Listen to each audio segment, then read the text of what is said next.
considered one of the most passionate and positive people you'll ever meet, both personally and professionally. Her inspirational mentoring, sales, and customer service training has dubbed her to be Wanda D. Hollis, the Motivational Queen. She launched Wanda D TV, a revolutionary online real estate talk show where local businesses and community leaders discuss their services, issues, and concerns. Wanda is passionate about helping people achieve their goals and dreams. She has gone on to pursue many passions, including her I Am Enough talk show, having a seat on the West Georgia Board of Realtors, author of inspirational and motivational books, and also a strong supporter of several nonprofit organizations within her community. Wanda believes that there's no such thing as bad decisions, only regrets of not making the right attempt. For speaking engagements or to book her for your next event or conference, please visit www.IamEnough365.com. Go through with PTSD also, I'm ex-military, but I learned how to turn it into microphone techniques. So I'm gonna freestyle and then I'm gonna tell y'all a little something, because Wanda D told me to freestyle. Say, I am enough. I am enough. I am enough. Hard with the drums. I am enough. I am enough. I am enough. I am enough. I come from the boogie down, south side of town. MCs like me, we come incredible. See, I've been spending so much time in my head. Grab the microphone. Did you hear what I just said? I got skills, rocking on the mic. I pay bills all the time. Rapping on the beat with the rhyme. I'm coming off the top of my mind. I do this all the time. This is how I rhyme. I am enough. I am enough. Sing it. I am enough. I am enough. I am enough. I am enough. I am enough. Times right now are totally rough. Every time I'm dealing with this stuff, I grab the microphone and I don't bluff. And when I hold the microphone, I'm like the bluff. Sit back and watch the crowd rock. I grab the microphone non-stop. Blast the microphone is, I got a bonus to grab this mic and do just what I like. Too much hesitation, I had to take a turn. Sit back, relax, so I can unwind. Messing with my mind. Now I gotta come out here and show this one time that I could unwind. Say a little stuff that was on my mind. And this is how we do. Are y'all with me? I'm with you too. Say, I am enough. I am enough. Say, I am enough. I am enough. Come on, times are tough and you know it's rough, but say, I am enough. I am enough. Say, I am enough. I am enough. I am enough. I am enough. I'm from the Bronx, baby. Alright.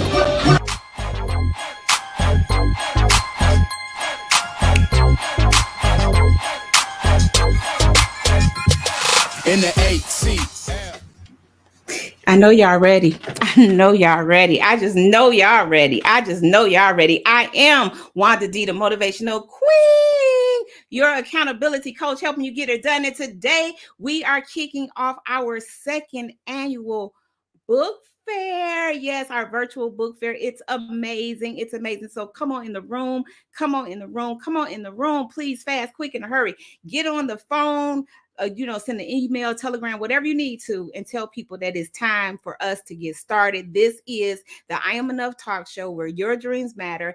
And we are having our second summertime annual book fair. Now, I'll be getting all confused and be like, is it the annual? Is it the first time, second time, whatever? But you know what? I have some amazing authors, some amazing sponsors that's going to rock you off your socks. When I say rock you off your socks, you might want to put that in the comments. Say rock you off your socks. And if you are on Twitch TV, YouTube, any other Facebook channels, please do me a favor, subscribe, leave a comment, leave a message. Just let us know that you're watching, share it with your own audience, share it with your friends, your family, your foes, your frenemies, whatever you want to share it with, because this is the chance that you get to meet some dynamic, somebody say dynamic, I'll say it, dynamic individuals that are doing the thing. Certain people dream of writing books. Certain people talk about writing books. Some people work on books for 20 years, 30 years, and never get it accomplished. We're talking to some published authors, some people that are in business that are supporting authors. We're talking to some people that support businesses, Black businesses, any kind of business, entrepreneurship. That's who we're talking to today. And if you didn't know that being an author automatically puts you in business, okay? So shout out to the people in business. Shout out to entrepreneurs. My very first I'm so excited. Wanda, calm down. I can't, so don't ask me. Okay, so don't ask me. I'm gonna be asking the questions, answering the questions. I'm multitasking. Okay, so I just want to say thank you. First of all, let me slow down a little bit before I speed up and just say thank you. Thank you for taking the time to come in. Thank you for anything that you did to be a part of this. Whether however you contributed. Thank you for that. Thank you for every share, every like. Thank you for supporting the I Am Enough talk show. Thank you for supporting the Wake Up Winning group, as a whole, just as a whole, because I believe that through our intentional collaborations, this is how we reach our success. It's every day it becomes a choice. Yeah, we always going through stuff. We either coming out of the fire or we going into the fire. That's just life. But once you know that you can surround yourself with some powerful individuals, some beautiful people that will keep you inspired when you feel like you want to jump off the ledge, that will give you that extra push when you feel like you can't make it. That's what you all are for me. You are to me that extra push. So I just want to thank you. And I want to say that I appreciate every time you rock with me, every share you make, every comment you leave. So I just want to thank you for that. Now, last year was our first book fair, and it was virtual. It was in the space of virtual because we in this COVID season, we were in that, and we haven't yet fully transitioned out of it. But I believe that we're in more of a virtual world now than anything. We're not really going to go back. We're going to do a combination of both. So we're going to continue with the project of the book fair every year. This is going to be a thing. This is a thing for the I Am Enough talk show. Okay. In case you were wondering if this is not a thing. Yes, this is a thing. I have been in media now for, I'm not going to tell you, but for many years. Okay. And one thing that I do know that it pays to be consistent. And what I admire about an author is they are consistent, because you have to be consistent to completion. Somebody say completion. Okay, y'all got to rock with me now. You know y'all have to participate. So without further ado, let me just tell you something about my very first author that I'm bringing up. She is no stranger to this platform. She has been in my life for quite some time now, and I don't want to give all our history or our funny stories because that will take up too much time, and we're on a time budget here. But she is a very powerful woman in her own right. I'm talking about the author Tiasha Janae. And I am going to let you hear from her and find out just what makes her so amazing. I believe that, our encounter was by no accident at all. And I just continue to flourish just because she is a deep part of our lives, part of the whole entire I Am Enough team, Wake Up Winning team. She is definitely a force to be reckoned with. She wears many, many hats. And without further ado, I'm going to bring to you Tiasha Janae. Yay! And the crowd goes wild. Hey, Queen. What's up? How are you, love? I am excited to be here. I'm just excited. I'm excited. You just excited? Yeah, you make me excited. oh, snucky wucky. Okay, well, we're gonna get into talking about your book. Yeah, your up and coming book that is set to inspire a lot of people. And I was going to I wanted to do something. I be trying to do too much. They say, Mom, you always try to do too much, but that's okay, because that's just who I am. But let's talk about you for a minute in your journey. Now, you are an author of several books. Well, what is this book going to be for you? What book? Wow, this book is actually 4 books. So Okay. it will add 4 to my repertoire. I have 3 out already. So that would be book number 4, 5, 6, and 7. So we're Okay. excited. Yeah. Awesome. And the name of the book, Is Step Into Your Power. Step Yes. into Your Power. It's such a great book. And it's a workbook, right? This is a workbook for women. Yes, we have a book and a workbook for women, and then a book and a workbook for our young girls. Okay. Yes, Awesome. we closing those generational gaps. Okay. But well, before we get into the discussion of the book, I want you to take them like maybe, a couple minutes and tell people a little bit more about you. I'm gonna move myself out the way, and then I'll be right back to ask you some questions about the book. Okay, sounds good. Hey everybody, I'm so excited to be here. I am author Tiasha Janae, as she mentioned, Wanda D, the motivational queen. That's my girl. So I am Tiasha Janae. I'm the founder of TVLV Management Group, where we teach people the truth about what we were taught to believe about building legacies and living victoriously. As she mentioned earlier, I wear a lot of hats. One of those hats is the total package coach. So I help people to open their gifts, whatever God has inspired them to do in this earth, and we unwrap that present, that gift that God created us to be for the world. And two, I'm a publisher as well, so I help people, from first word to Amazon bestseller. So that's basically who I am, what I do. I'm a new mom. I've got a lot of things that I have accomplished and things that are yet to be accomplished. So I'm just excited to step into my power and help others do the same. So I love it, Queen. I love it so much. So, tell us about this book, Step Into Your Power. When did you first get that birth of energy to create that? oh wow. The vision of the word power came when my son was 2 years old, and I was speaking on, to God. I was like, God, I don't know how to write a book. You want me to do this?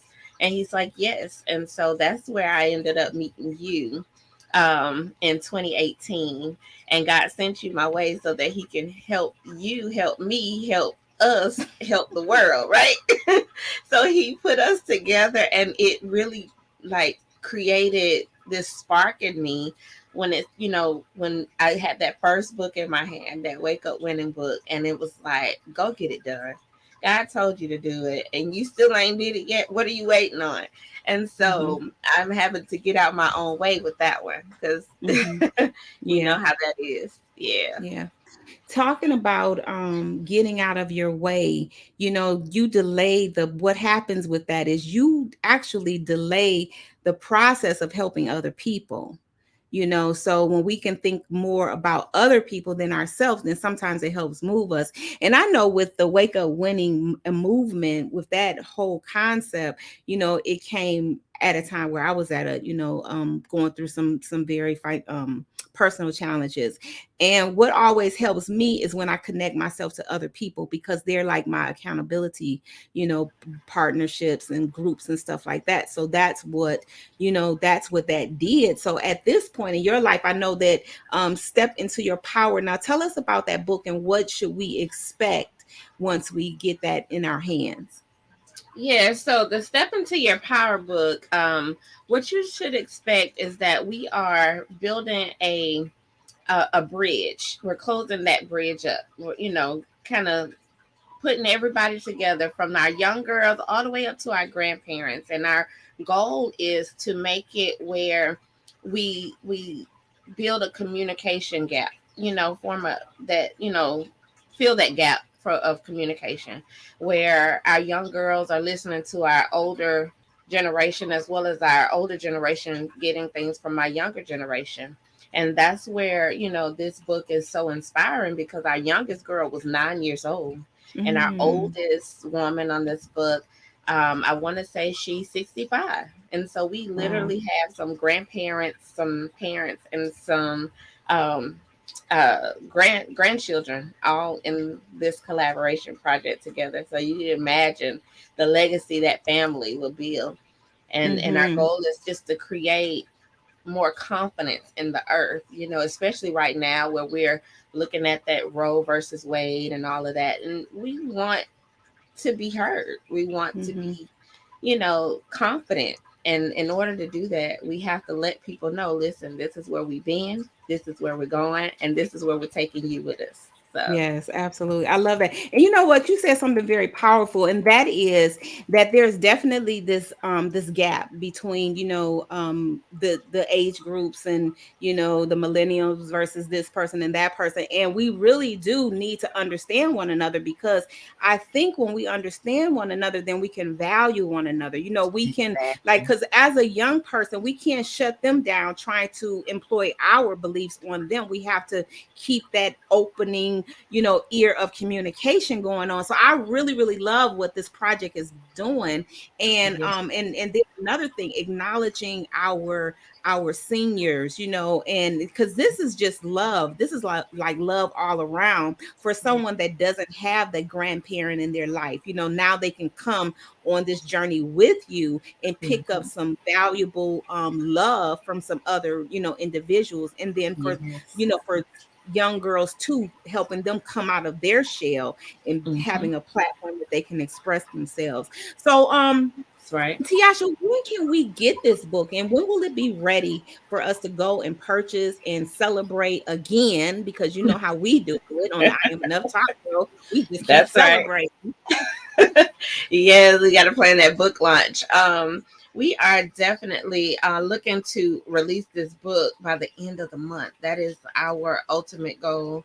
Again, like you said, it's been a journey. It has definitely been a journey. And, you know, um, the book you can purchase from the website.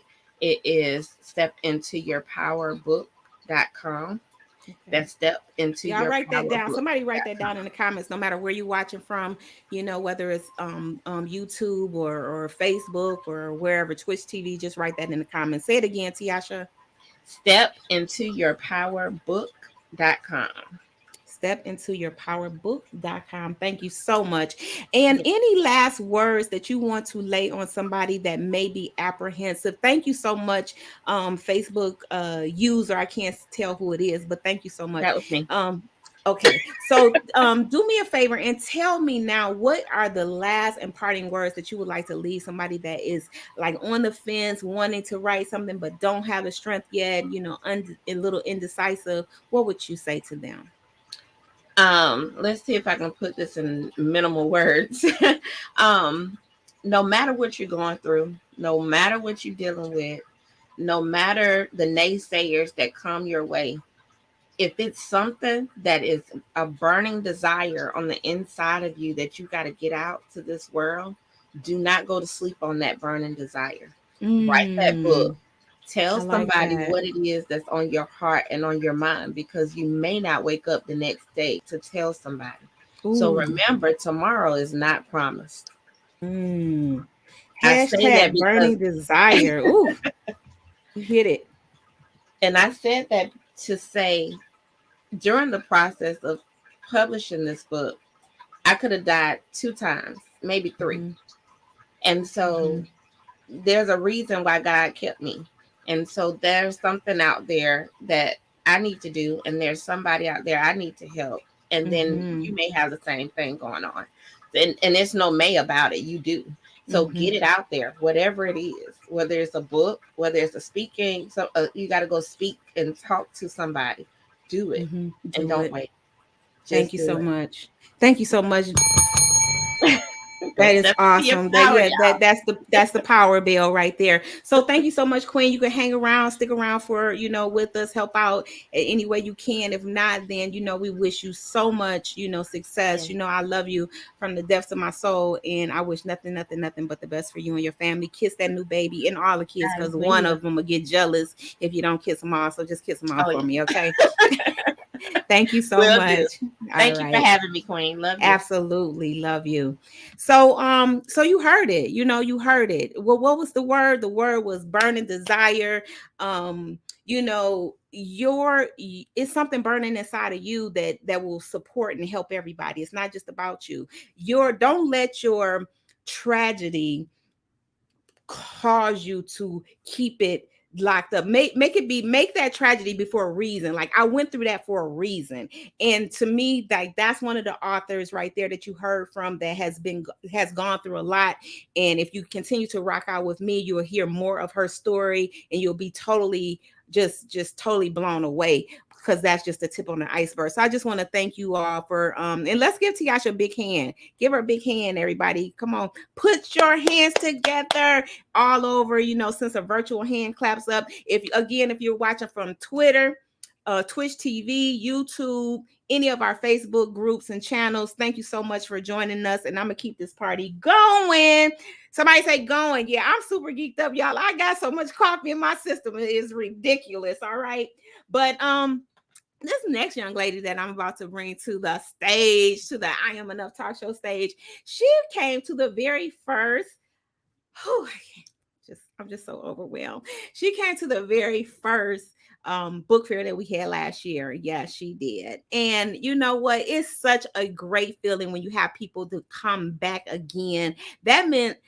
To me, that means that we did something right. So I'm just going to say this. We're just going to try to keep making it better and better and betterer. I don't know if that's a word, but that's my word. Okay. We're going to try to keep doing that. And she is she's a new mom, I believe, and because we had a little brief conversation. But anyway, you know what, y'all gonna get all the scoop from her. So without further ado, I'm going to bring on this beautiful queen, Miss Tiana. What? Woo, woo, woo. It's a delay over here. We had a little storm, but you look amazing, queen. You just Thank you. How old is the new baby? She is 7 weeks. Oh, God bless Taking you. every She minute is of my day, a and I love new it. baby. Oh my goodness. I didn't even know when you said I just had a baby. I didn't know how old she was. So we got two baby moms. Tiasha just had a baby, and now I you. see. Oh my Yeah, she's goodness. brand new. She still got her tags Brand on new. her. Still smell like a new baby, huh? Wet behind the ears and all. Just all that Similac on the breath, or baby milk, or whatever, mommy milk I on the love breath, it. whatever. Yes. Well, you look beautiful. You still got your Thank mother you. glow, but you're just a Yes. beautiful lady anyway. I'm So just in awe of are life right you? now. Yes. Motherhood. Now you got to write a book on motherhood. Yes. What being a new mommy feels like. So Working on that. the name of your book is Mom's Baby Girl, which I just love the title. So but before I get started, I'm gonna move out the way so you can introduce yourself, tell them a little bit more about you. Then we're gonna get into the discussion, find out a little bit more about your book, and how we can get a Yeah. hold to it, and drop some jewels for some people here watching. So, Queen, I'm gonna move myself out of the way, and then I'll be right back. Sounds good. Sounds good.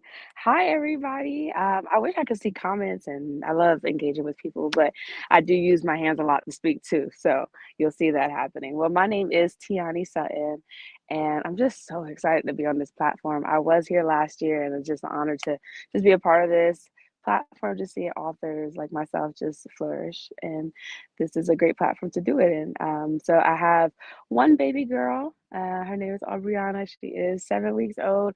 I have two pit bulls, so I had a little training with parenting, but nothing close to having a kid, as I'm learning now. And I also am married. My husband and I, we live in Raleigh, North Carolina. Right now, I am currently working a full-time job. However, I'm transitioning into a nonprofit, which is very related to my book, God's Baby Girl. My mission, my goal, what I feel like I'm called to do in my life is to help bring women on the other side of their trauma. I've learned that there is joy after trauma. And for a long time, after things that I've been through, I saw nothing but darkness in life. So really realizing that there is joy, and of course with God, and through Christ, and allowing Him to be joy in your life, you can see the other side of trauma and live a peaceful, beautiful, abundant life. My story tell you all how I transitioned from atheist to Christianity. So with that spiritual transition, there's just so much that I've learned. So I use that to help implement my overcoming of all my embedded emotions, all the trauma that I've been through. I went through it before Christ, and then I was saved, and then I look back at everything I went through, and I was able to process and heal through things now with my Lord and Savior, now with the true joy and peace of my life. So that's a little bit about me. I'm definitely pursuing that, and that is my highlight of my life outside of my home life. I'm aspiring to dive into Christian apologetics as well. Being formerly atheist, it definitely encourages me to just defend the faith, learn more about Christianity as a religion itself, history, background, science, all those subjects that have to do with learning any specific topic, and that topic being Christianity. So you can also look forward to that as well. That is beautiful. That is beautiful. That is beautiful. Yes, that's the power bell.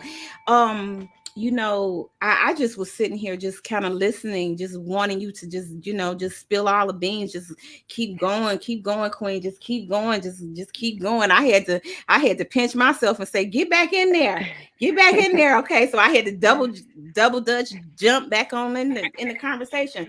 But one thing that you said early on in your conversation was the joy after trauma.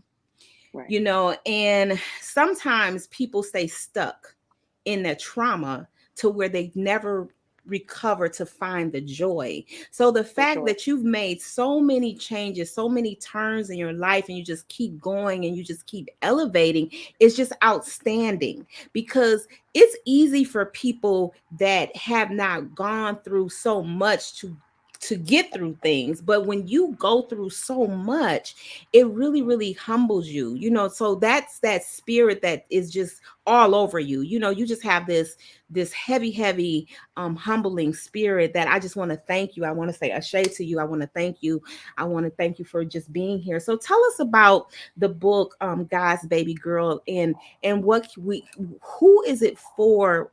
Or I should say, better question is, what can we expect to get out of it once we take an opportunity to read it?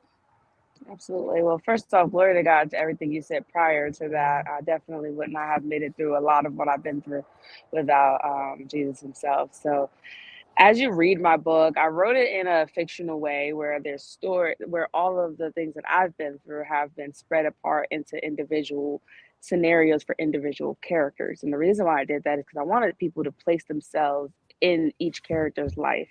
If you don't relate with Hannah, maybe you relate with Brenda. If you don't relate with Brenda, maybe you relate with Jenna. And I did that because I want people to realize that my trauma may not look like your trauma, but trauma definitely exists for all of us. And the end of the book is this revelation of having so much weight on your shoulder, having so much pain in your heart, and then allowing, because that's the first step, is just allowing your heavenly Father to step in, allowing yourself to submit to the pain that you have. And I kind of walk through the hard part, because when you want to get better and when you want to heal, it sounds like it'll be a beautiful journey, but it's not. It's a lot of Mhm. hard work. Forgiveness is hard. It's not fun. You don't like it. Trusting is hard. And I just kind of break down what it looks like for each of these characters to go through those things so that you can see a transitional journey and make it realistic for yourself. I don't believe in pie in the sky, so it's not gonna be, oh, if you just trust and pray enough, you'll feel better about what you've been through. There's so much work that goes into it, and I think that's where I was stuck at, realizing that Mhm. there's so much work and being crippled by the work that it took to really overcome.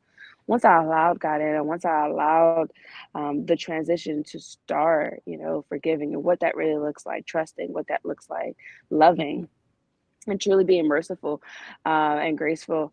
What all of that stuff looked like, once I started doing that, then the healing came. So Mhm. it's a huge process, but I believe my book is for everyone. I wish I had an equal book called God's Baby Boy, so guys don't feel left out, but it definitely still applies. Right, Trauma right, is right. unisex. It Trauma is definitely is. definitely, yeah. Yeah. So So that's you that. you said also that you were doing some other things. So what other things are you putting together over there in the Carolinas? So currently working on more speaking engagements. I want to be able to motivate people with this message that's in God's baby girl. I'm working on a second book called Overcoming Embedded Emotions, because what I learned Mhm. is as I started unfolding all the trauma, I started unfolding emotions I didn't think I had, or feelings and triggers and beliefs that I didn't necessarily believe that I operated on. I didn't think I was an angry person until I unfolded this piece of my life, and I'm like, oh yeah, there's a lot of anger there. So Mhm. things like that. So overcoming these embedded emotions is what I'm working on now. That's going to take some clinical studies, and Okay. so got to work on that a little bit longer. But I definitely am working on more speaking engagements for that exact reason, to kind of spread that motivation and encouragement around the And that's Carolinas and as far as I can go.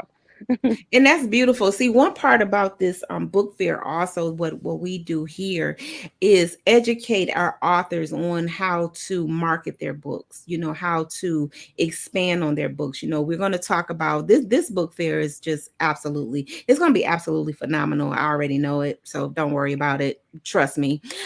One thing about it is when you have a product such as a book, your book opens so many doors for you, not just in becoming an author, but it stands on a platform that you can teach on, depending on what kind of book it is, but Right, still it allow, and especially with your book, it allows you to just build off of it, so you say like the speaking engagements, like right, you could start movement or a TV show or something like that, just based on this book alone. And that's where we come in. That's where our support and our system comes in to help people develop in all in these areas, because I have people now that's going overseas, like to Dubai and just other places to speak, hmm, on, and the fact is they did a book, and right, their book yeah, was based on a certain topic, and then that topic is universal. It's niche, but it's universal.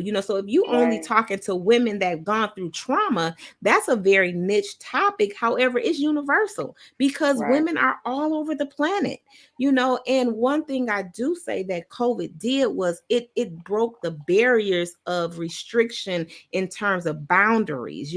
Now, because yep, we've learned how to maneuver in the space of virtual reality or virtual world, it has just exploded. So there is absolute opportunity for you, and I want to just like continue to encourage you, for you to know that can always reach out to me for a word or just a conversation on, oh, hey, will do. just so because I Yeah, really love what you're doing, and I don't say things lightly. I know that everything that we do is, I believe this is my own belief system, is positioned and divinely ordered. no doubt. Everything is we're either learning something, learning a lesson, and when you learn these lessons, you should do something with it. It should make you Right, better. right, So because of the lessons that you've learned, you transformed it into a book. You now you're doing some speaking, and you're going to just be prospering and growing and just moving and shaking up the entire planet. So for that, Queen, I thank you. What can you tell our viewers, our listeners, our watchers about some of your struggles in the writing process, and how did you overcome that? one of the main struggles was reliving what I wrote about. So Mm-hmm. some of the things, just to give you an idea, I wrote about sexual abuse. I wrote about self-afflictions. I wrote about bullying. I wrote about just denying God and feeling guilty about that. And having to write it, it did help writing it in a fictional way, but I knew it was my story. So reliving the exact moments. I mean, every scenario in the book is real. I just changed the name and made it more, Mm-hmm. dialogue friendly. But reliving that, that was the hardest part. However, I truly believe that God downloaded this book into me, and my writing process was a part of my healing process. The book actually came from me journaling my pain, journaling my struggles, and I looked at my my journal one day and I was just like, sheesh, I should write a book about all this stuff in here. So that's really Mm-hmm. where it came from. So I already trusted the words on the paper. I already was comfortable with it. It was just a Mm-hmm. challenge to really accept that it's going to be in a book and people that know And me and everybody's the gonna people that I know. talk about, everybody's going to know what's going on. Mm-hmm. Yeah, no matter how fictional I say it is, everyone's going to know. So it was a challenge, but like you said, I truly believe that all the things that happen in my life it's meant to be used for a purpose. And I truly Absolutely. believe that because I am able to see the other side of everything I've been through, I can help people get to the other Mm-hmm. side. And people listen and trust more when they know that you're relatable. So that was Absolutely. the better side of me being okay with having all my business up in that book. But I love it. I love it. Queen, I want to ask you a question. This is the last question I want to ask you, and it's just for one thing that I need from you. yeah, of course. What is one word, just one word, that you want to leave our viewers with?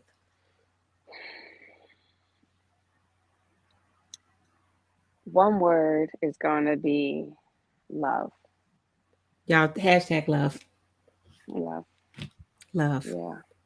I love God it. is love. And the more I learned about God, the more I learned about love and passion and all that stuff. So, love. Love it.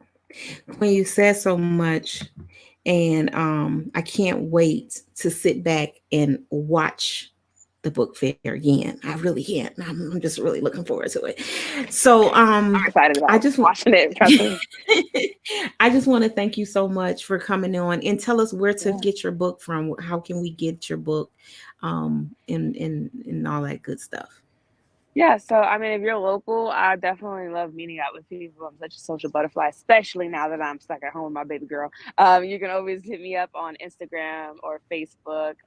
Instagram is it's Tiani, and Facebook is my name, Tiani Sutton. But you can go on my website, it's tiani.com, ITSTIANE.com. You can see a Somebody lot write that of down for me. Yep, Go that's where ahead, you'll find Queen. a lot of my speaking engagement topics that I've already touched on, some of those things, my upcoming events. But of course, you can get access to God's Baby Girl from there. I'm on Amazon and Barnes and Noble, so and also Audible. Excuse me, not Okay. Audible, Kindle. Kindle. Okay, Yeah, wonderful. Wonderful.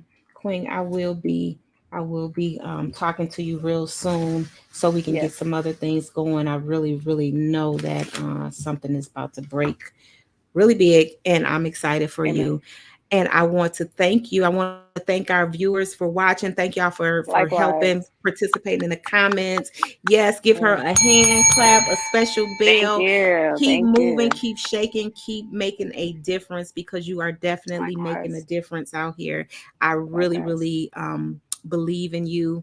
I believe in what you're doing, your mission, your book, And like I said, being an author is not just about writing that book. It's about what you do with that gift that's inside of you, how you continue to make it, continue to water it, continue to let it grow. So for that, I just want to thank you. And everybody, please reach out to her, get in touch with her, get her book, Yeah. let her know that you've seen her right here on the I Am Enough talk show, where your dreams matter, inside of our second annual summertime book fair. Yes, yes. Thank you, Queen. Thank you. God bless you. Thank you. I accept. God bless you too. So that was the queen. Queen, she is so beautiful. I know you felt her spirit like I did. And Tiani is just a great individual, a great person. We come together, and I know that everybody that's a connected and a part of this book fair is supposed to be here to do some, amazing, some miraculous things, and this is how we do it, by giving honor to God, by giving honor to our ancestors, by keep on pushing through when it seemed like we want to jump off the cliff. Just make sure somebody there to grab your coattail and say, get on back. Get on back here. You can't go nowhere. So, I'm excited. This next couple that I'm about to bring to you. Somebody say power couple. Say put power God's favorite power couple in the comments. Somebody just go ahead on and write that down because y'all got to give it up. I had my bongos and my sticks, but then my little 1-year-old baby, she grabbed it and she started walking like 2 days ago. So ain't no stopping her now. She just grabbing everything in sight and she took it. So she left me with the bell though. So I got a bell. But I want y'all to put your hands together. I have been kind of like these are two individuals. They're two married pastors, couple. I call them a power couple because anytime you can move like they move, the longevity, the going through things, the storms, the coming out of the storms, the standing up to the standing through everything that they've gone through and that they continue to go through. It's just a testament to God's will and God's plan. It's not to make it easy. It's just to give you more ammunition, more strength, more put your armor on tighter. That's what happens. It's not about lessen the challenges. It's about doubling up on my resources. Like, can I get okay, y'all, I ain't gonna start. Don't get me started. Okay, so I'm excited as y'all can tell, but this is me on the everyday. I'm trying to pull up some stuff before I switch over. Put your hands together, okay? To pastor. The pastors are in the building. Okay, somebody just say the pastors in the building. Yes. Hold on one second. I'm getting stuff together. Y'all look amazing. Y'all look absolutely amazing.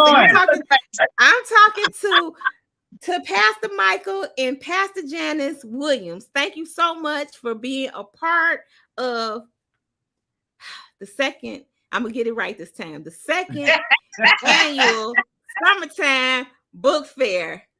I missed the virtual book fair. Woo, woo, woo. So thank you.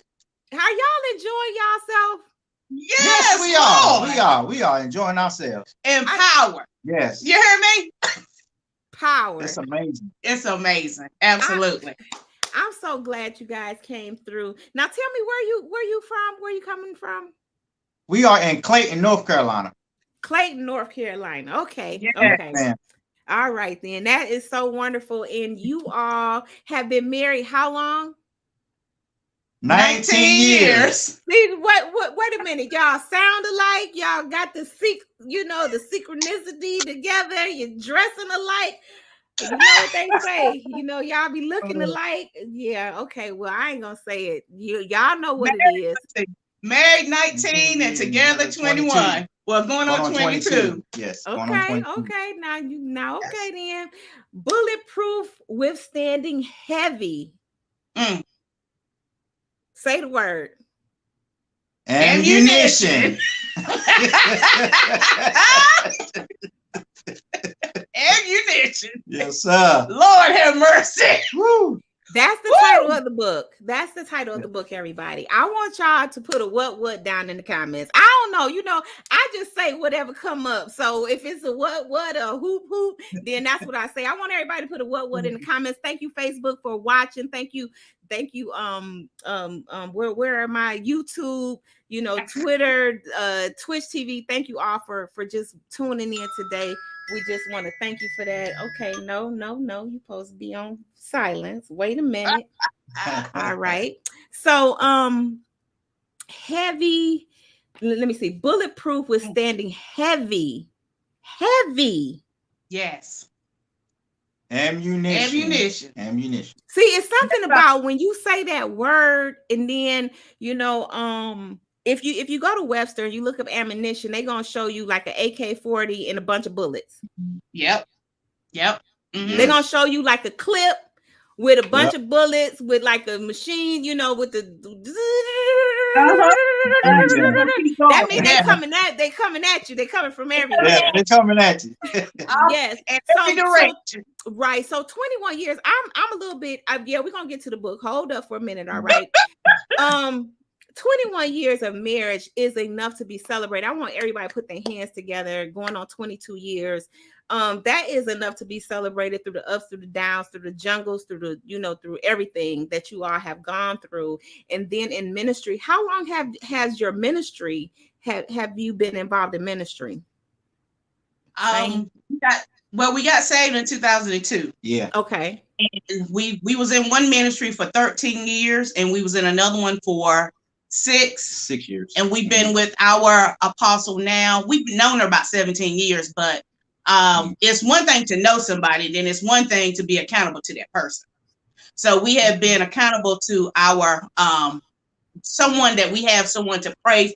They pray for our ministries and etc. But we're full-time ministry. We've been doing that since 2016. Yeah. Awesome. Awesome. So you serve in every capacity God wants you to serve in. Yeah. I think we done served in every capacity there was, except for pastor. Yeah. And we didn't really want to be pastors. That's something we didn't run to. We didn't say, "Hey, yeah, pick us." But we say, "God, whatever you want, that's what we'll do." So we're outreach, we're community, we're outreach. Absolutely. Well, you know what I'm gonna do? I'm gonna move myself out of the way for a minute so I can calm down a little bit. Then I'm gonna come back in, ask a few questions about the book, let everybody know how to get it. This is not gonna be our first meeting. However, we are on a little slight time clock here. Yeah. So I'm gonna move out of the way and let you all tell a little bit more about what's going on, and then I'll pop back in and ask you a few questions about the book. Okay. Well, hello, everyone. I'm Pastor Michael Williams. And I'm Pastor Janice Williams. And we are the authors of Bulletproof Withstanding Heavy Ammunition. Just a little bit about the book. It was inspired of just really assessing situations in the house of God as we was babes in Christ. Yes. We found out that a lot of marriages, people were married, but the husband and the wife was just far from one another. Yes. And you tagging me? Yes. Tag. All right. And the book is actually for married, those that are inspiring to be married, or those that don't even know if they want to be married or not. It's very transparent. It is us in a book. Yes. A lot of times people just see the lashes, they see the suits, they see the nails, they see all the glamour, but they don't know the story behind all of this, right, and everything that we had to go through to get to where we are. So it is a fact book. It is a biography, things that God had delivered us from at the beginning of our marriage, and even before we even got married, when we were shacking. Yes. Because, Tag, for one thing, we wanted this book to be very transparent. Yes. And very authentic. As my wife has said, it is us on paper. Yes. One thing that we found out early in life, that is easier to be ourselves than it is to be somebody else. Yes. So we are the original copy. We cannot be duplicated or anything of that nature. And neither can you. Exactly. Because we're all fearfully and what? Wonderfully made. So God delivered us from so many addictions, and we just wanted to put that. God told us to write it down and to put it into book format, because a lot of need deliverance and they hide behind the church persona. But God wants us to be real, to be authentic, and to let people know that there's a story behind all of this. Yes. And He did. Yes. Not us, but He did. He did it. Yes. Can I get a what? Amen. So I thought y'all was gonna tag me in. That's why I jumped in. I said, I know they about to tag me in. So I jumped in. When you said what tag, I'm like, oh, all right then. So anyway. I like that, because I noticed that, I watch you all on Facebook and stuff, you send me information, and I see where you do help our couples, you work mainly hand in hand with the couples and stuff, because in especially in today's society, it was hard then because, but it's even harder now, I believe, for people to stay together, for people to support one another, for families to just be successful. So I just applaud you all for doing that. What has been the most difficult part about writing this book that you had to come up to? Starting out, I would say staying focused, because so many people, it's like they just wanted the call, they wanted the text, they wanted your time. Yes. And we had to stay focused and realizing that this is something that we're doing as a family. Yes. And at this time, other than God, everybody else get put on the back burner. Yes, absolutely. Mm-hmm. Because so many people love them, but we had to prioritize things. Yes. Because we know that this is God ordained, and we really have been writing this book for years. Yeah. But there's a season for everything. So I would say, not only piggybacking off what my husband has said to stay focused, but also putting your priorities into perspective. Y'all need to write that down. Right. You got to know what's more important. There are times where, hey, the clothes can wait. Hey, put them dishes in the washing machine because I got to write this sentence down. Whatever God gives you, you got to write it down then. Because a lot of times you may forget and you don't want to miss the opportunity, because the book is about delivering. It's about challenges. It's about people growing, about people enduring, about people overcoming. And when God tells you something, you got to do it right then. So it's priorities. Yeah, prioritizing. And that's so key, because, like I was saying, I don't know if I said it earlier, I said it in my mind, they both play tricks on me, but people have these great downloads, these great downloads come from God and say, hey, do this, do that. And they just push it off, or they just, ignore it. And then it becomes like time. Because the only thing keeps moving is time. Now you look up and you don't have all of that quick step that you had, when you had the quick step, when you were supposed to be stepping quick.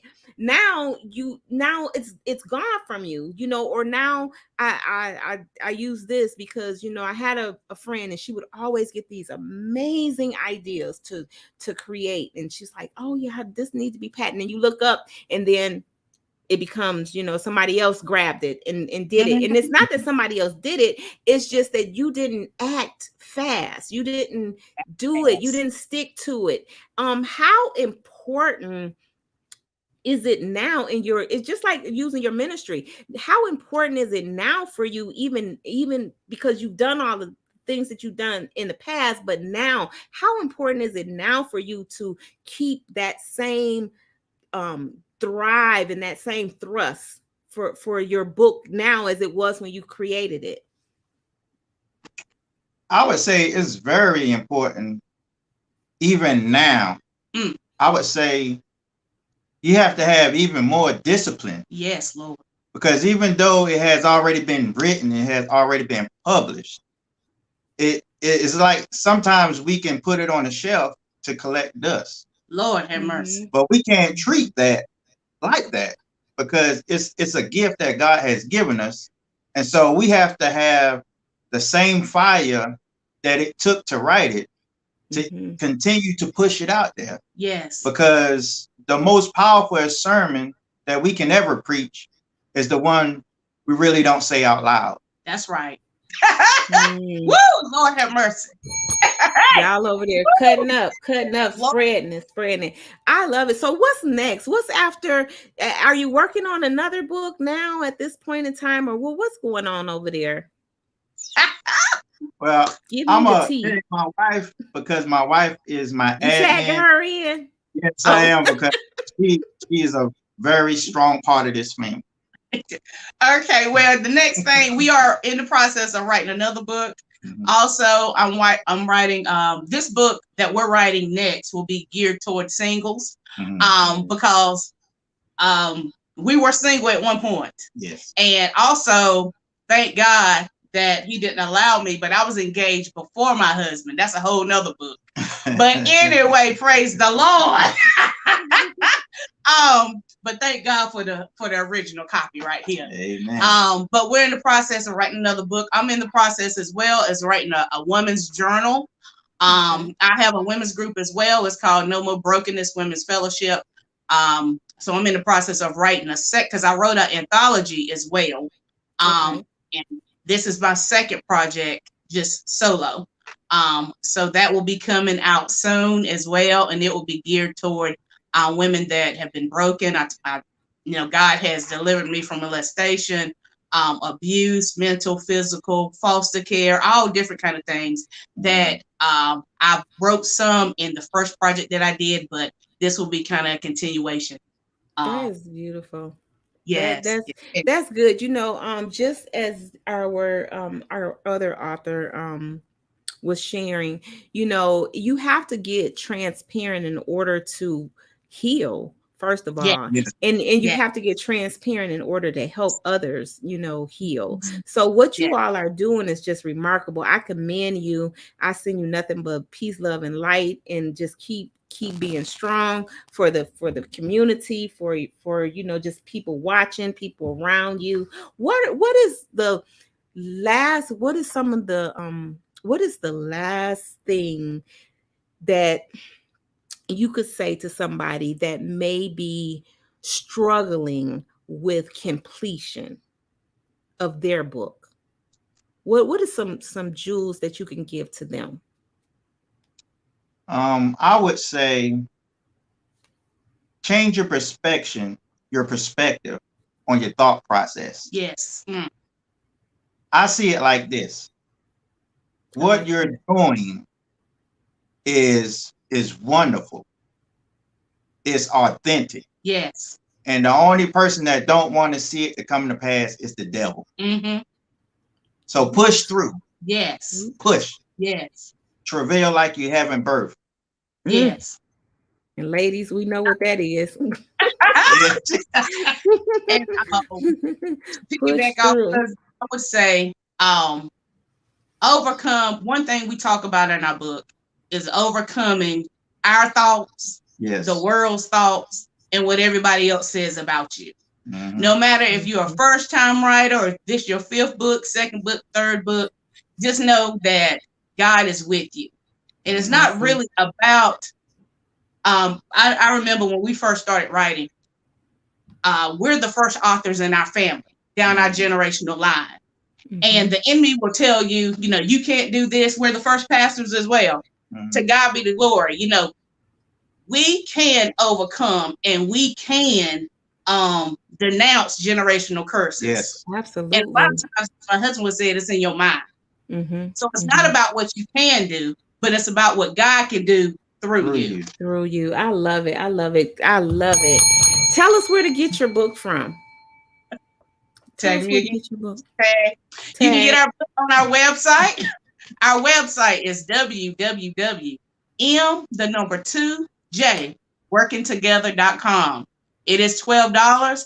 Also, my book is on there as well.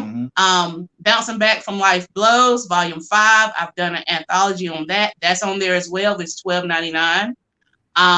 We're also on Amazon and we're on Kindle. But the quickest way to get it is through us personally on our website. You also can reach out to us on Facebook.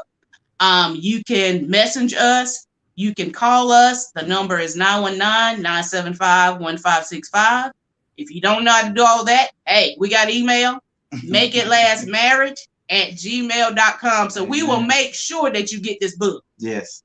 Absolutely. And you all please connect with them on Facebook and also Instagram and keep up with them so then we can keep up with your schedule of everything that you're doing for the people. I just love it. And I thank you all for coming on, for joining us tonight. Please, please, please. Next year we're going to be here same time, same place. Well, maybe not the same time, but it will be in the summertime because that's what we got to do. We got to keep the summertime book fair going. But I just want to thank y'all so much. You have really truly blessed my night, made this amazing, just kicking it off. This is definitely what we are about. We are about shining the light in dark places, helping pull up Yeah. other people, being that just that instrument that keeps playing that song that just allows people to get out of the trenches, when they Yes. fall down, so somebody can come and help them get back up. And I just love y'all for that, especially for couples. Couples, we need help. This country needs help. This world, this society needs help in relationships. So thank you all. I can't wait to read the book. I will definitely be ordering your books.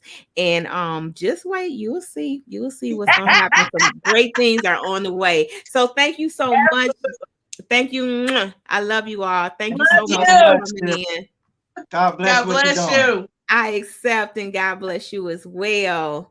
So, this is what life is all about. It's about when you create something like your literature. Did you hear the pastor say that they broke some generational curses? They started that. Now what's going to happen in their family is, authors are going to be birthing in the family, more ministers and more people that's giving. We all, the thing about it is we all have our ministries. You just don't really recognize it for what it is. But anything that you do is a ministry. Anything that you do with your heart and your soul and you're just in it is a ministry. Your ministry could be taking care of seniors. Your ministry could be, my granny. I'll just tell you a quick sexy story because this she telling me to tell y'all the story. So don't blame me, blame granny. But my grandmother worked in the school system and she was part of serving people, the lunches. This was back in the day where, the older people would come in and, work in the lunchroom. So, but my granny also was a seamstress. I think God sent her to the school to help the kids that did not have clothes and the kids that were a little dusty, because my grandmother would, when I tell you, she recycled everything. If she seen something, and this was just some old fashioned roots, because she was the senior sibling and her parents had died early. So she was just like that mother hen. And when she would work in the school, she would come home and she's like, I got to make this little boy some pants. I got to make this. Or she would see something. She would go shopping. She would come home. Even if she went to the thrift store, she would come home, wash it, take it back. My granny gave out more toothbrushes, toothpaste, hair combs, but ribbons, barrettes, everything.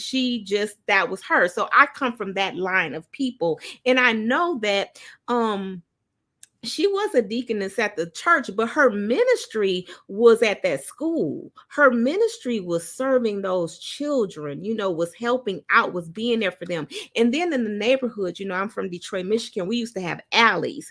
So you knew everybody behind you and in front of you. And every time somebody passed on, she would prepare a dish. She would prepare a a quilt. I don't know how she made all these quilts, but my granny was just a sewing sister. And she would take that to them as a way of saying, I'm here with you, carry on with life, So this is just this is what this couple reminds me of. And what we do all the time is a process of being, not just saying fancy words, not just doing it for, the gram, not just doing it, to get attention or recognition, but doing it from your heart, doing it from the spirit of love, which was our author's word. I just love that. So I just had to share that with y'all. Is that okay that I share that with you? So my next guest, our next author is here to talk about her book, of course. And also, I want you all, did y'all not put your hands together or did we celebrate the pastor and them? I don't know. Y'all gotta help me keep up. Well, that bell was for them because I think I did it, but I might not have. I told y'all I got so much coffee pumping through my veins. Don't hold it against me. Just, come on, we're gonna just rock it out together. So anywho, as we, on this journey to maneuver through being an author, you have to really, really, and I loved it when the pastor said, like, um, you have to be intentional and you have to take time to get your stuff completed. And that's why I celebrate authors, because you're no longer a writer, you are a published author. That means something. Now, you can shortchange it by not really thinking it's a big deal, but there's so many people out here that don't get to the finish line. So you have to realize that you're in an elite category of people that get it done. So that's what I love about all of our authors that's coming through, and also our sponsors. I have some amazing sponsors. That's one sponsor who's gonna blow your mind. Gonna talk to you about changing that book into a movie with movie deals right there for you, and just a whole bunch of stuff. Give you more access to exposure. One of our other sponsors, so she'll be coming up here next. And it's just a beautiful thing when you have an opportunity to learn from other people as well. It might be our next guest is Dr. Nicole McGuire, and she might be the person that you need to hear from for you to put your pen back in your hand. You never know, right?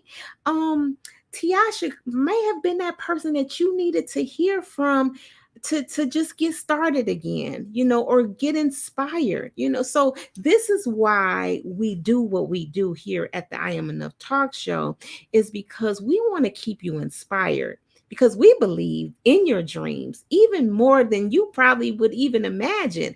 We're that platform that gives you that push off the edge and say, you know what, you got them wings, you just better spread them bad boys and get to flying. That's what that does when you become an author. So without further ado, I'm gonna bring up Dr. Nicole. Hello. Hi, how are you? I am wonderful, Queen. How are you today? I'm doing great. Doing I know wonderful. you was having some trouble with your internet, with the connection, you said. Yes. Was it raining? Was it, because I had bad rain over here. I said, you better No, act up over here. no, I don't know. I'm not sure. You're I, not I sure? Okay. think it's the No internet. problem. Now, this is what I don't know if you could get this right. I'm having a bad time seeing you. Where is your Okay. light situated? Is it behind you or is it front It's of you? behind me. Okay, so it needs to be in front of you. Now, I In don't know front? if Okay. you could rearrange some stuff I can around do so that. we can have a better view Hold on. of you. Okay. Okay. Okay, so you do that, and Okay. I'm gonna talk to the people for a minute, and then I'm gonna bring you back on when you get that worked out. So this is the thing here, when myself being an author myself, I knew the journey of getting it done, and I know my very first book, I was like, and it came together, and I always do projects like at the end of the year. It's kind of like my new year is like, what am I going to do?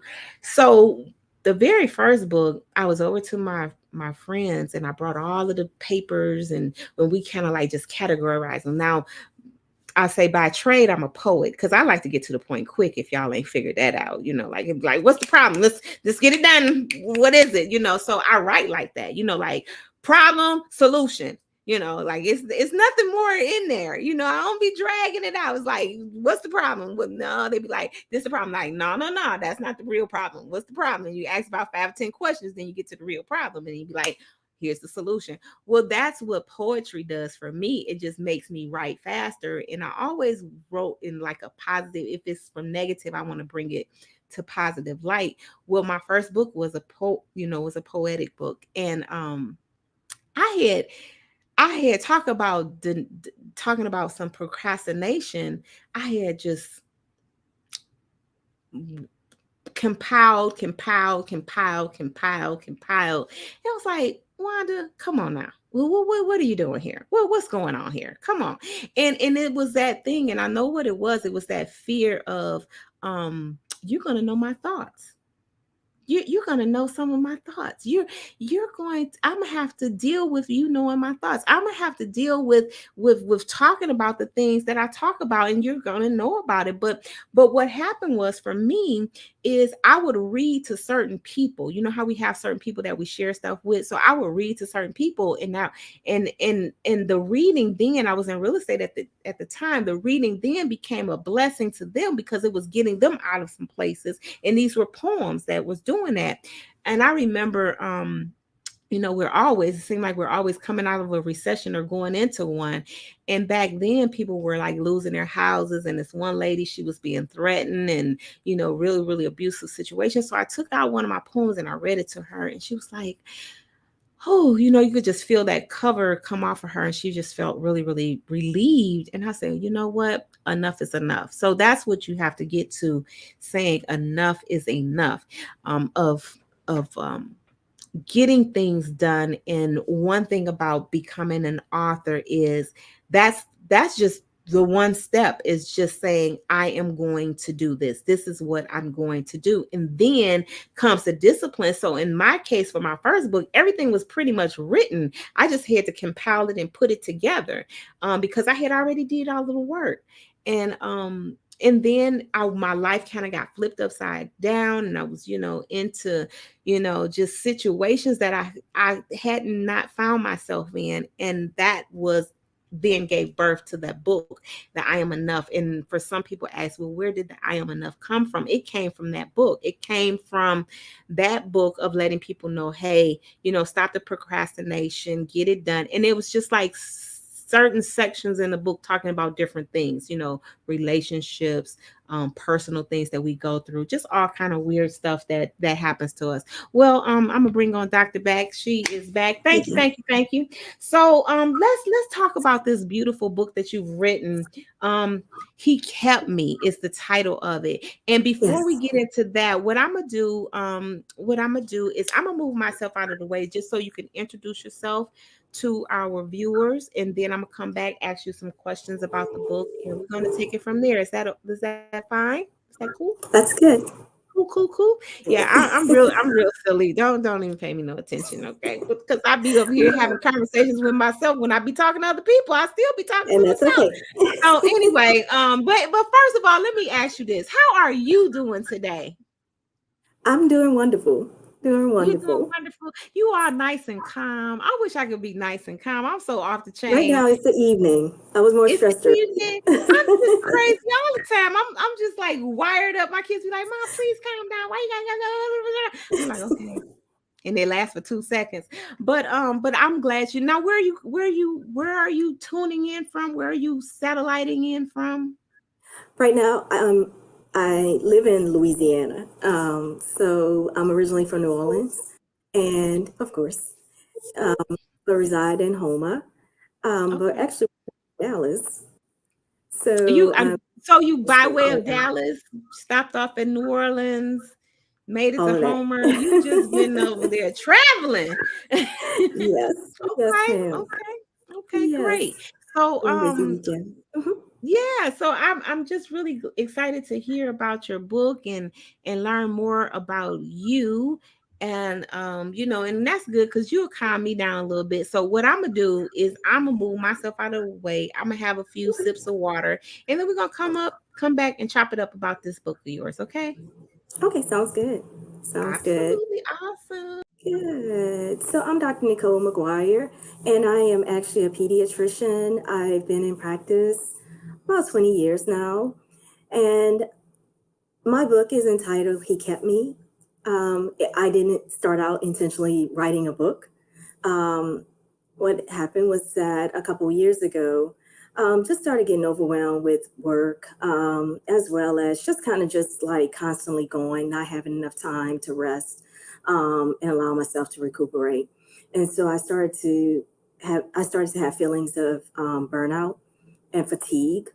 And so trying to find ways to overcome that, try to figure out what worked for me. And I've always been a person that wrote. Since I was a child, I will always write. And so I found that reading the word, meditating on God's word and journaling became an outlet for me. And so my book, He Kept Me, is actually just a compilation of all the things that I was journaling. Because I found that over time, as I started to overcome my feelings of burnout, I realized that a lot of people around me were dealing with the same situation. And so I found that when I would talk to other women or even some men, but most of the moms that I spoke with, most of the women that were working, and this was before the pandemic. So I'm sure after the pandemic, counts have been even higher. But even before, a lot of people were just overwhelmed. We constantly go nonstop without taking the time to rest our minds, rest our bodies. And so I found that I was kind of sharing a lot of the pearls that I learned in overcoming burnout. And so my book has several pearls. They're based on biblical principles to apply and also has space for people to journal and meditate on what they learn.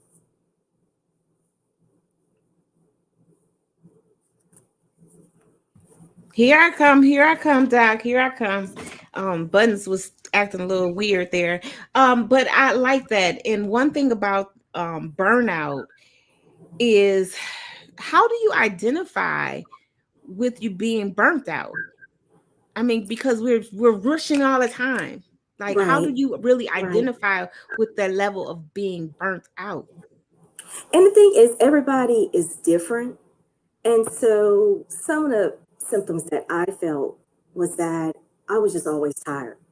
Mm, No matter if I made the time to rest, waking up, I was still tired. If I took off the weekend to rest and you're like, okay, I'm not gonna do anything this weekend. I'm gonna try to, rest my body. By Monday, when it was time to return to work, I was still just drained. I think because I allowed it to build up for so long, I went so long without resting, that you just kind of like your mind, even like sometimes when you are physically resting, mentally we're still thinking about, okay, what do I need to do? What did I forget to do? Things like that. So that constantly going or constantly worrying about different things will put an added stress on your body. So you never actually settle your whole body mhm. and mental. So as you were realizing that you were at Mhm. that point of being burnt out, was it a long cycle that you went through with that, It or? was actually a while. And the thing is, I started noticing things. And the thing is, the people around you will Mhm, know first. And I think for myself, I was figuring like, oh, I can do this. And even though I'm tired, and especially as women, a lot of times we're going to add on something else and we're going to take care of everybody else. And then we get to a point that we take care of ourselves last. And so, running, taking care of the home, my kids, and working, it's like, we're constantly going nonstop. And mhm, so for myself, it was something that, as long as you have the energy to go, it's almost like the Energizer Bunny. Like you just kind of mhm, keep going mhm, until your battery runs out. And mhm, so, my family was telling me, oh, you need to rest, you need to take a break. But at that time, I really didn't see anything because I felt fine. So mhm, it gets to a point that over time that you start not to feel fine. And actually for myself, aside from feeling the fatigue, another thing was I started having like some abdominal pain that just kind of lingered on for a while. And to be honest, I was just thinking, well, it's something I ate, or just as I'm getting older, my GI tract just isn't working as well, or, it's just kind of handling foods as well. Um, and even though I'm a physician, kind of like put my things on the back burner, like, okay, I'll take care of that later. I have other things that I need to do. mhm, And so it got to a point that the pain became really, really bad, where I had to have all kind of testing done, had to have a scope. And after everything was done, thank God, that my results, everything was fine. But really all it boiled down to was it was stress. mhm, And so mhm, once I learned that was really my wake up call where I really needed to like, okay, I need to scale back. I need to cut mhm, back on some things. mhm. Personally, even if and the thing is, a lot of times we could stay busy. We could be busy with things that are good, Right. positive things, but too much of anything is it's too much. Need to get that rest. Yeah, yeah. So your book is you said it's a really a journey through your journaling, right? Yes, And yes. you And so what I do compiled it is I together. share different pearls, yes, ma'am. Share like different pearls that I learned. Mm-hmm. So some of them, and the thing is for each pearl, it's attached to like a biblical principle. And so it's just helping us to learn to be able to prioritize what's Mm-hmm. important in life, learning the Mm-hmm. importance of time and the value of time. Because sometimes we take things for granted, like, okay, we can always do that later, we always have more time, or we may take advantage of, I can spend time with this family member later, but we all know that tomorrow is not promised. And so Exactly. we have to learn to make the most of Mm-hmm. make the most of our time, because the only Yeah. thing that you have is the present moment. The past is already gone. The future is Right. not guaranteed. So we just have to learn to take advantage of the present. Mm-hmm. And then Mm-hmm. the other thing is that we learn to also, when I say take advantage of the present moment, also not to be so busy, constantly moving, that constant action, that constant busyness, where we're losing sight of things, important moments. If it's a birthday party, or I could think of my personal situation, my personal perspective. Um, planning parties or planning events, planning vacations. And a lot of times you get caught up in the planning that you're Mm-hmm. missing out on the moment. And Right. it's the memories and that we're losing. And the memories, that's what your kids are going to remember. That's what family Mm-hmm. members will remember. That's what your friends will remember. Not the fact that we Mm-hmm. were running around like crazy trying to get everything together. Absolutely. You hitting so much stuff on the head for me because I think we all suffer with that from time to time, and sometimes we do, others suffer more from it, especially being like the one that has to keep the family together or pull the, everybody's kind of pulling at you and you don't know when to say no. And a couple years ago, I said, well, you know what, no is a complete statement. It don't need no Exactly. explanation. It's just a super no, and that Right. had helped me in positioning myself for my own self. So one thing that I do that I like to do is just take baths, and they be the Mhm. longest baths on earth. Like, Right. you But you went to get sleep in moment. there? Like, yes, I Yes. did. I sure did. I went to sleep in there. But like, that's just for me, so you have to figure out a way how to be selfish for yourself, and so you Right. can not get into those positions of feeling so overwhelmed. So, Queen, I thank you a lot for this book. And you said that there's spaces in there for you to write your own thoughts or Yes. your go through your own process. So that is just great. Reading, picking up those pearls, and then writing out your Mhm. own thing. This is a number one seller. This is a hit right here. I would just love it. What Thank you. what is there another sequel that's going to follow this, or tell me what else do you have going on or coming up? Everyone keep asking me that. I think eventually, because like I said, I didn't set out to write this book. It just Mm-hmm. kind of came to, like, you know what? I keep saying it over and over. Let me put it down, on paper for others to read, Mm-hmm. to share with them. Eventually, I think that I would like to do that, just to kind of compound, because actually, with this book, with one of my Bible study groups, we did a master class, and there's so much more that came out of it, and just for sharing with other women. So there is a lot more to add, to this. So eventually, I think yes. Awesome, awesome. Where can we purchase your book at?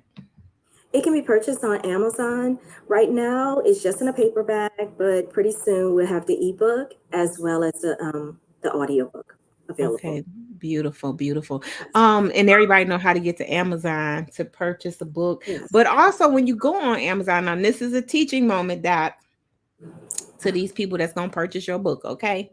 This is a teaching Okay. moment. When they go to purchase your book, they need to leave a comment. They need to leave a review. They need to say something to you.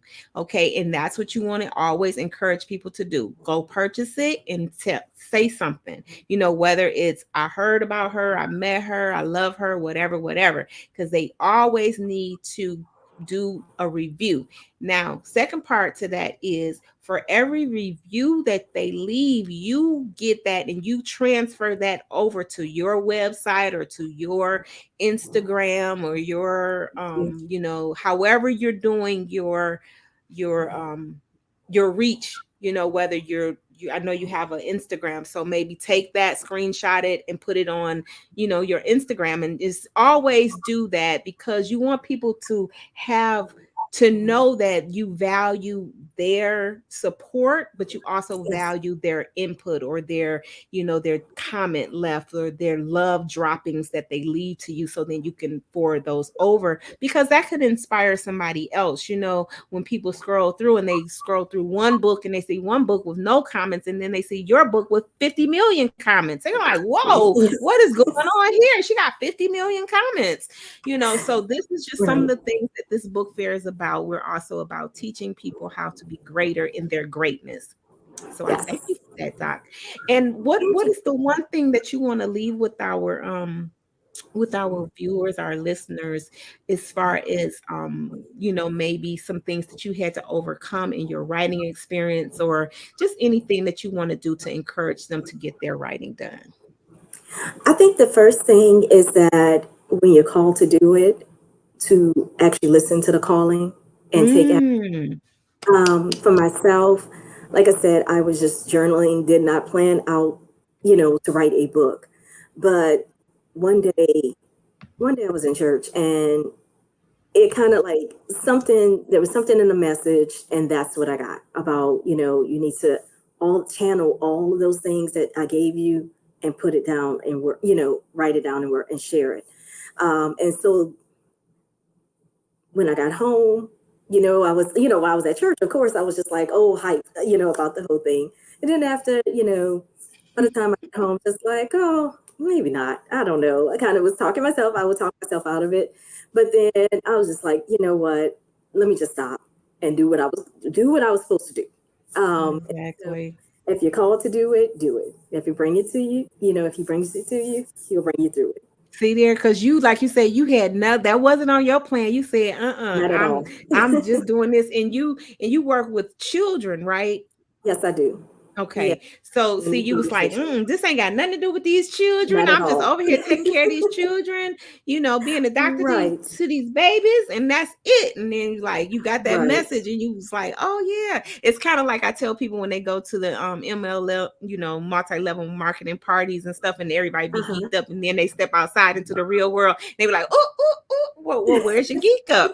So you're gonna have to come on with it. So I just applaud you for being obedient to the word. Yes. Because that word was for you, not for nobody else. You was the one with them journals over there needing to tell us how to get through this burnout. And I'm sure that should be your number one message. I'm gonna be talking to you again. You gonna have to come on with it, because I can tell you a little quiet, but you about to get real loud.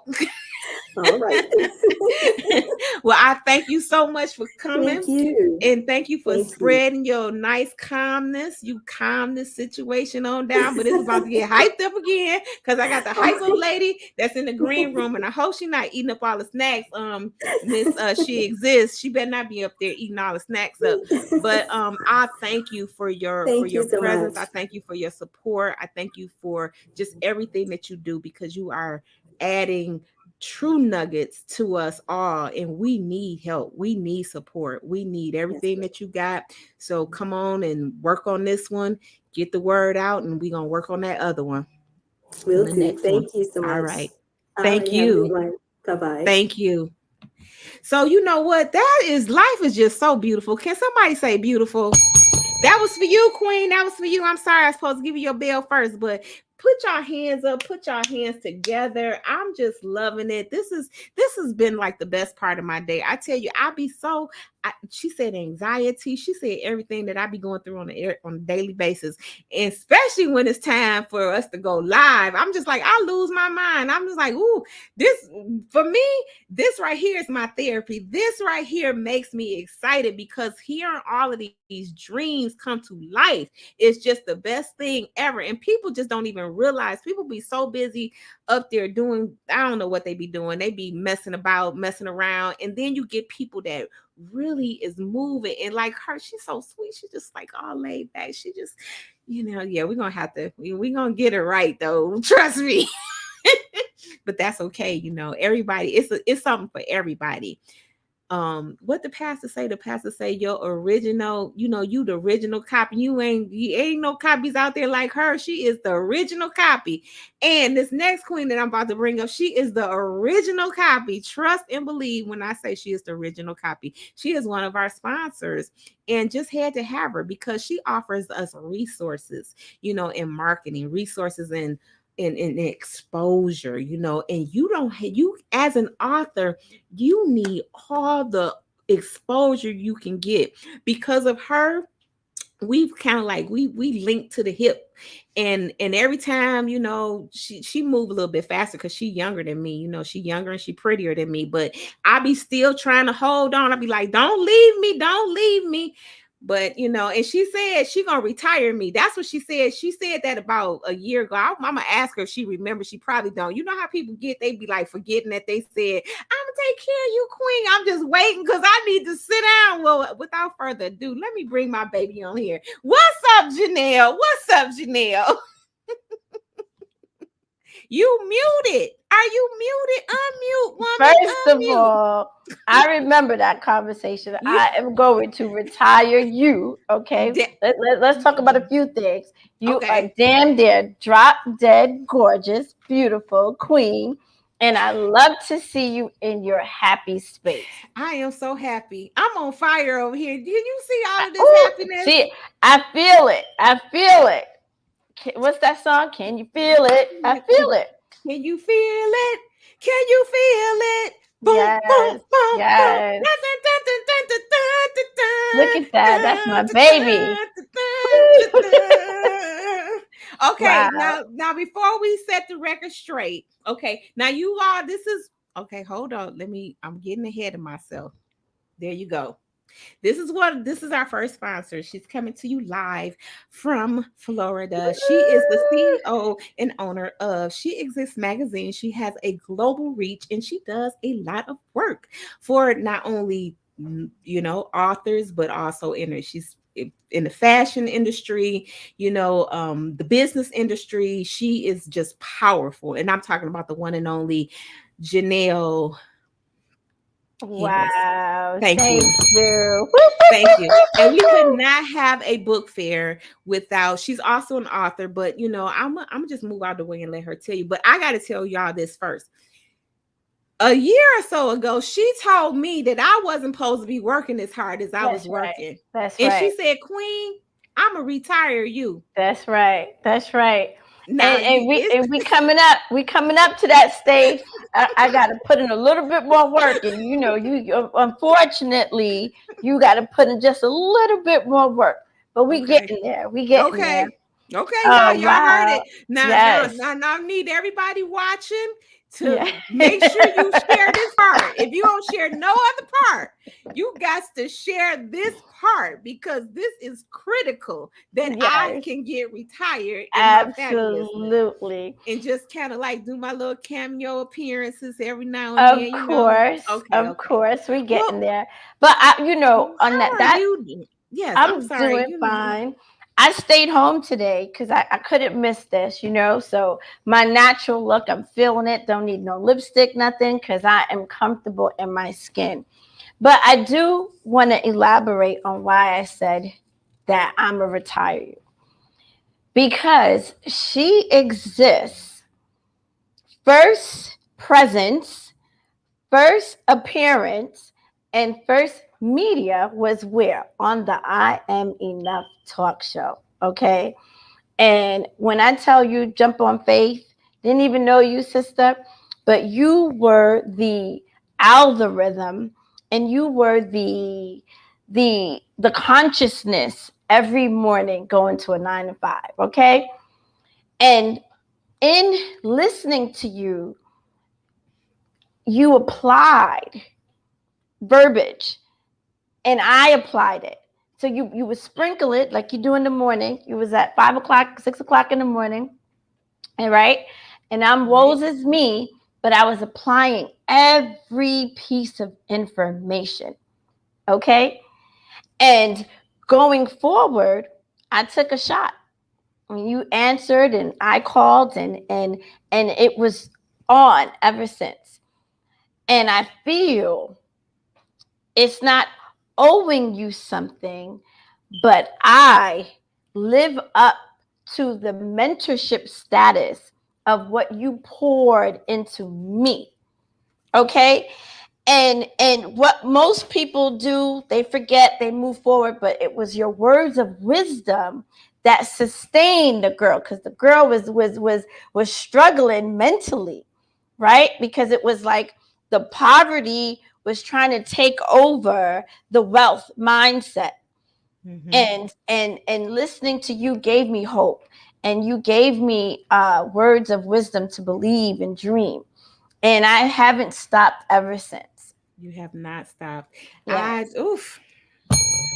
You get a bell. Okay. You get a bell. You get a bell. All right. That is just, you about to make me cry. Because I remember those times, and I was saying it earlier before you had got here, we have to be that for one another. You have to find out who will love you unconditionally, Yes. who will really, really support you.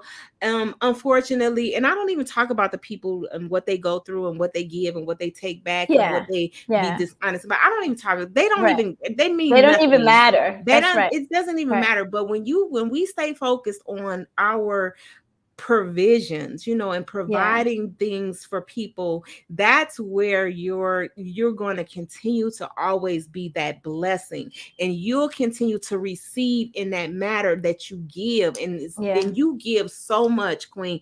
You give when people just don't even know what's going on. So I do know, like you had this magazine that is so powerful. It's just an extension of your power. You have just really exceeded and is on that path to just exceed in so many areas that it always maintains a blessing to other people, and that's the beautiful part about it, because once we can remove ourselves out of the way and just be in that element of blessing other people, it just really, really gives you what you're looking for. And that's that freedom to create and that freedom to love and that freedom to operate, in that space. So let's talk about, I'm gonna move out of the way for a moment so you can talk about just give them a little update on who you are, and then I'll come back in and we'll talk about the services or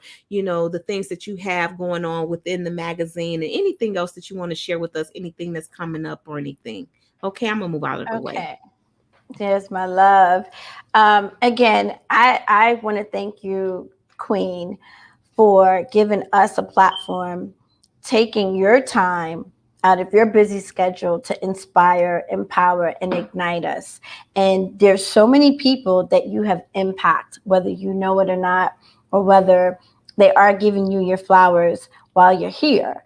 I believe in doing that regardless. My name is Janelle Harris. I am the publisher of She Exists magazine. But before She Exists magazine, I formed a organization who Wanda's a big part of the organization, and we actually put it in the family. Her daughter Aaliyah is chief editor, and I'm proud of that. And it's about multiplying, but also coming back to the forefront and creating and cultivating our territory. We had conferences, talked expanding your territory. And so without any further ado, what I do, I have a platform for young entrepreneurs, for talents, and just for business women and global influencers. And we partner up, we introduce other women together, And we give exposures, like the Queen say, whether you're an author, whether you're a model, whether you're a financial coach, but that's what we do. We live to serve. And in this space, this is a secure, healthy space where you're not going to find crab in the barrels or people being competitive and fighting over each other. We understand that giving is for the community. Learning from each other's expertise and sharing each other's experience. So that's what She Exists does. The magazine is just a form of one platform. Instead of me being here, there, everywhere, the magazine is traveling, it's circulating, it's being distributed globally, all through the country, airport terminals, store, newsstand. And when you look at the magazine, you'll see the empowerment, the motivation, the inspiration. You'll see us focusing on the interviews that actually describe who they are, who you are, and how did you overcome? How did you pivot during the pandemic? How many of us know that it wasn't easy for us? One of the things, the traits that I have and I solely believe in is loyalty, compassion, love. And I'm building this organization off of those traits because I've been knocked down tenfolds. I've been taking some losses and taken advantage of. And I am standing for my beliefs because I want to defeat those things that still is in me, whether it's trauma, whether it's just mental fears that comes up, because I believe that with us, with love, with togethership, with collaboration, we can conquer. We just have to see the vision through. So when you find Wanda, you find She Exists. We are at the hip. She is our Atlanta division. It just has to be unfolded. We're moving into her area and we're just connecting. We are due for a live talk show now that the pandemic is over sometime next year. So look out for all those amazing things that we're going to have. This magazine is a need. A lot of people say, well, who's your competitor?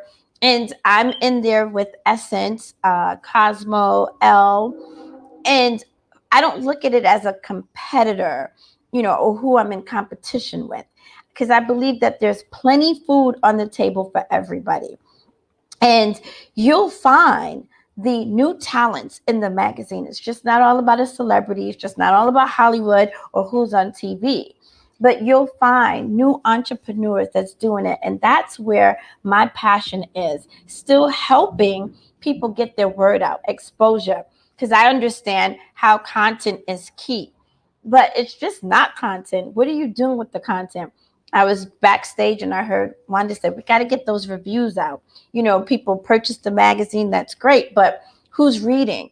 Who's posting? And this is where I come in. It's so unhealthy in business when you support somebody behind the scene, but you don't bring it on the forefront. Technology is the way, and it's the only way nowadays. And I feel that we always should support one another during business, even if it's to share, tag, hashtag. That's why we have hashtags. We have these tools that are essential to share our business, and we should use it more often. We find so much time to look at the shade room, look at the reality shows, and look at all these things, and some of them don't even talk back. So you have women in business, education, that goes a long way. And you will help another business owner by sharing their material. And I enforce that today. Share somebody's business. Don't look at it, oh, they're just trying to support themselves. Because when you say that, you're not in business for you, because you want someone to share your material or to support or to purchase that book. And we have to think like that. And how I got started, I didn't have anything to give. in my messed up situation, busted and disgusted, as the church folks would say, I gave what I have. And that was talent, and that was my gift. I didn't have, but I served.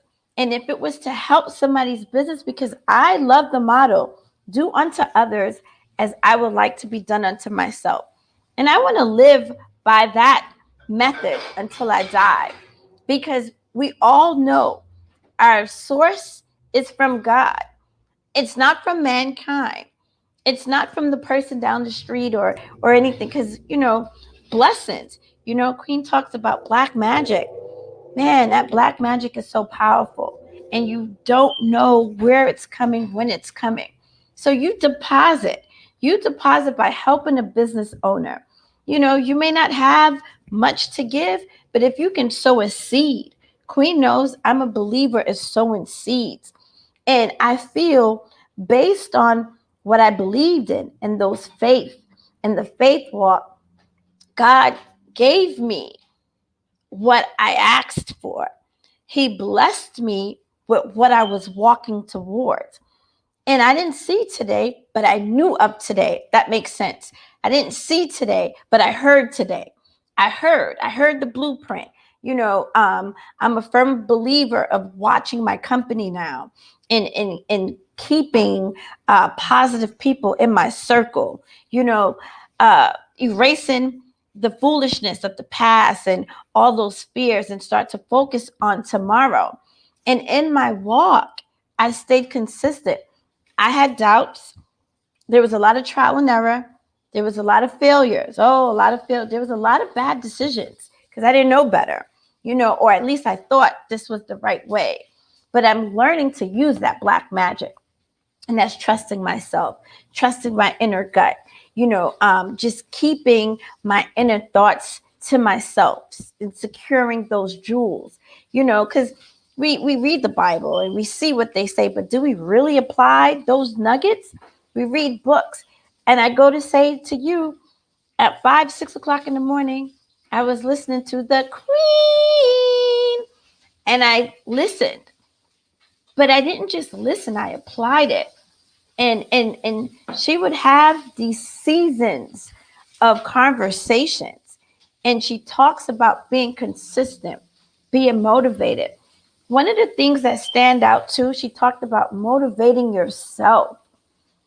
Motivating yourself. And then she talks about, who cares? Nobody cares. And I think when she said that to me, I started to see life differently, because we all are sheltered in our own way. Okay. How many of us were sheltered? And it was that moment in time that I needed to hear that seed pour into me, because then I got it. I came from this town of this, so polypearl bread. But the world we live in is not so cool. But what are we leaving for our kids, our DNA, our legacy? But sometimes we have to put the kids aside. We have to put the family aside. What do I want? Where do I see my life? Yes, we're multitask women. We're mothers, wives. I always say that. But sometimes that can be taken advantage of and taken for granted, because you're so constant doing something on a consistent basis. But what do you want? What does the Queen want? What does Janelle want? And I had to look at that. You cannot be successful waiting on somebody else. You cannot be successful waiting on somebody to cheer you on. You cannot be successful waiting for somebody's yes. You cannot be successful trying to have a project and waiting for somebody's green light. You will not move. You will be in stagnant. You will procrastinate. How many of us, I'm going to do that. I'm going to do this. I'm going to get this. I'm going to fix my credit. I'm going to buy me a house. I'm going to do, some people, we talk about energy, and I know I'm big on energy too. But there comes a time when you have to be successful in the toxic environment.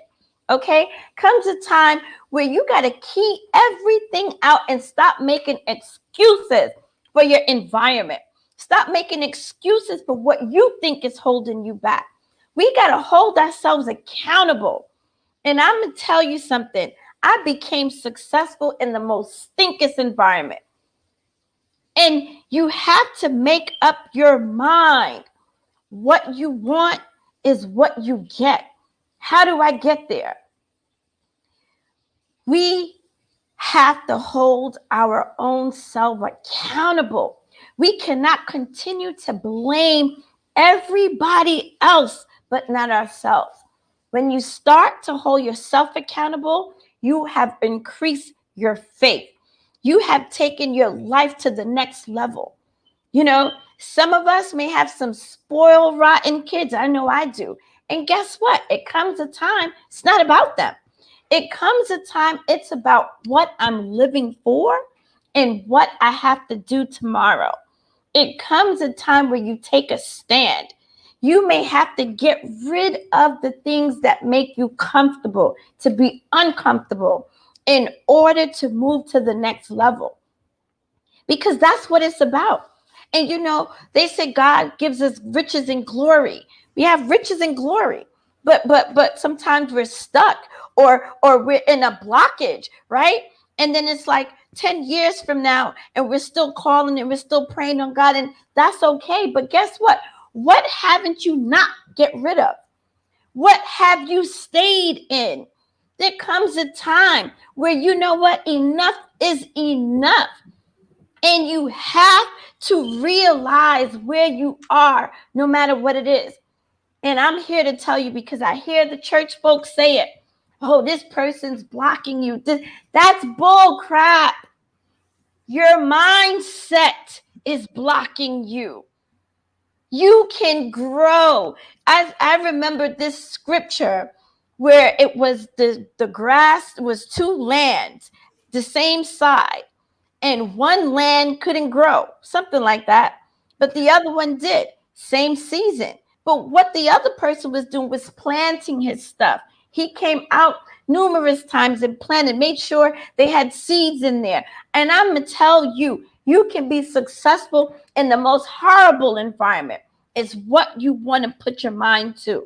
And I'm so passionate about that, because I'm telling you, it took this beautiful black magic right here when I was in my woes. And I swear she was talking to me and she says, get up off that couch. I don't know if she remembered. Get up off that bed. You know, you going to that job. How long you, and I'm like, she's talking to me. And I reached out. And that was the faith. I reached out. And look what I have accomplished today, because I made up my mind to get out of my stinking thinking, no matter what the situation is or what's around me, and put my foot forward. And that is what you call a powerhouse and a believer. I love it. I love it. Yep. Queen, right. You just over here showing out. Okay, y'all. So now you know why sponsors are important. Okay, sponsors are important, and I just want to say this to our listeners, to our viewers. I was taking mad notes, and one thing that you just said, Queen, was, you know, being successful even in your toxic environments. Like that floored me. I was almost running you know, like running out in the parking lot, like really, really seriously running, because of people use excuses like somebody care. Like, and that's what you're talking. I mean, I remember that as good as day, just like I remember how you said you was gonna retire me, you know, and I'm having witnesses here. So these witnesses, that's right. Come on. That's right. That's right. But that was so that was a pivotal point in your life, because when we all get there, we all have our backs up against the wall. And I'm talking to our authors tonight. I'm talking to the aspiring authors, because see, the reason for this platform is to support the authors and also to inspire other authors, because like you said, there's enough room for everybody. We don't have to be in competition. We can be collaborating. We can be supported. If you can't collaborate with someone, at least you can support them. If like I heard one of the authors say that's coming on tomorrow, she said, hey, you might not be a reader, but I'm sure somebody that reads. That can read. Like you don't have to read to purchase a book. You don't have to like cupcakes to support somebody that sells cupcakes. You can simply buy the cupcake and give it to your favorite cupcake lover. So that's what I love about what you do. And I know the magazine here, so you all write this website down and get in touch with Janelle. Follow her on Instagram, follow her on Facebook. This is a resource. Now, hear the word. Somebody type resource. This is one of your top resources for exposure, for more exposure. She can connect you to so many people. She can connect you to so many other platforms, because when it comes to utilizing these gifts that we have, we got to know where to put them. We got to know which bells to ring to get the doors to open up for us. And you are definitely a leader in resources. So that I love you. I love everything. I love you too. Virtual hug. Love you too. Yes, and we'll be in Florida soon. Yes. I know you were talking about like when we were in the thick of the pandemic, I think we worked the hardest. Our number one goal was to keep everybody motivated. We had about 5 broadcasting going. We was doing stuff every single day. So where now I'm in a semi hiatus, but that's why we have to stay consistent on the show, because you know what, Queen, and I know you can agree, when you make plans to serve other people, you cannot let them down. Yeah, that's true. So you almost have to make the plan to serve in order for us to keep going. Because it's so easy to just be like, I'm out, but then you like, look at me like, but you got the book fair. Oh man, okay.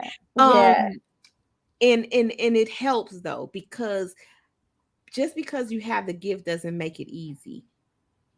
The gift is hard. The gift is hard. That's the sacrifice. The gift is. So I just want to thank you. We could talk on and on and on. We're going to hear from one of my other loves and super bad people that's in the building. We got a full house. We got people in the back. We got people eating up the snacks in the green room. And if you can hang around. But again, I have your stuff scrolling. Is there any last words or anything else you want to leave our viewers with? Trust the process, really, and hang on tight to the queen, because the queen gonna get you there. Trust me. You just got to pay attention. Queen gonna get you there. You got to pay attention. If you miss it, sorry. A little rough around the edges, but it'll get you there. That's sometimes you need the truth. You need the truth to set you free. So, all right, Queen, thank you for this incredible moment. Coaches Cafe live in effect. Let's go ahead and work on that so we could come back and All right. Thank you. Thank you, guys. Love you so much. Thank you so much. You all make sure you follow her on Instagram, follow her on Facebook, reach out to her. Everybody, please give her a big hand clap, a bell ring, a whoop, whoop. Can I get a whoop, whoop? Okay, so I was going to take a little break, but I feel inspired to keep going. I do have a few. No, I am going to take a break because I know what I'm going to do.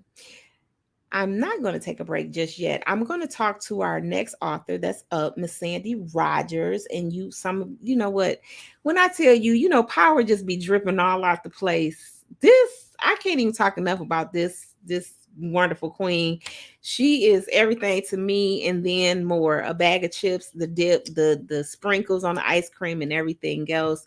When I met her, I don't even know how long it's been. It's been some years because I was at another I was at Instinct. No, I was at Status Network, which is a radio station, and then we moved changed over to Instinct Radio or Instinct. Wait, no, let me get the story straight. We met at Instinct Radio. Then Instinct Radio became Status Network.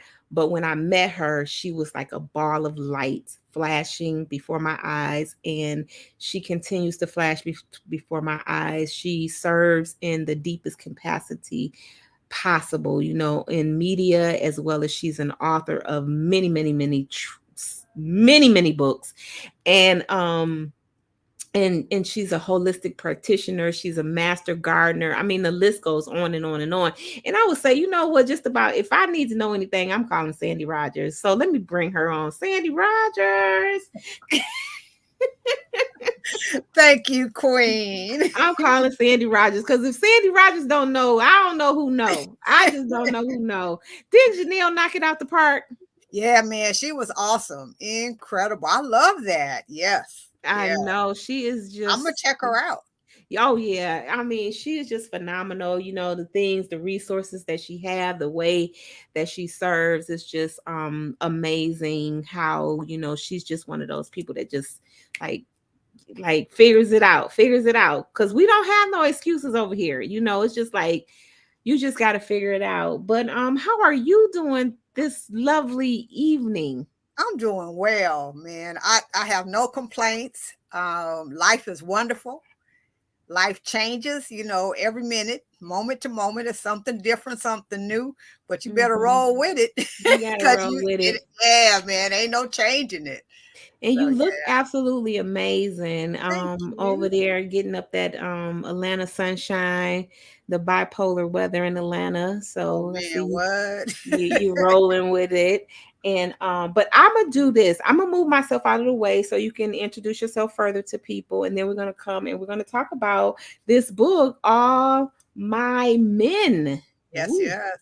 Yes. Hey, everybody. As Queen Wanda just stated, my name is Sandy Rogers. I go by Auntie, Mama Sandy, Rev Sandy. I go by a bunch of different names. And I love serving. I love learning. I love exploring life in all its many dimensions. There is more than just one way of doing things, right? And so I'm constantly figuring out what's the next move, because when I go to serve someone, I want to make sure I have as many tools in my toolkit as possible in case somebody sneaks something on me that I may not be as well versed in. But if I have some knowledge, I have some appreciation. So as Wanda was just saying, sometimes I have to remind myself of all the things that I've done. So I was deeply rooted in corporate America when I lived in Los Angeles. Spent 20 plus, almost 30 years with the telephone company in a supervisor management position.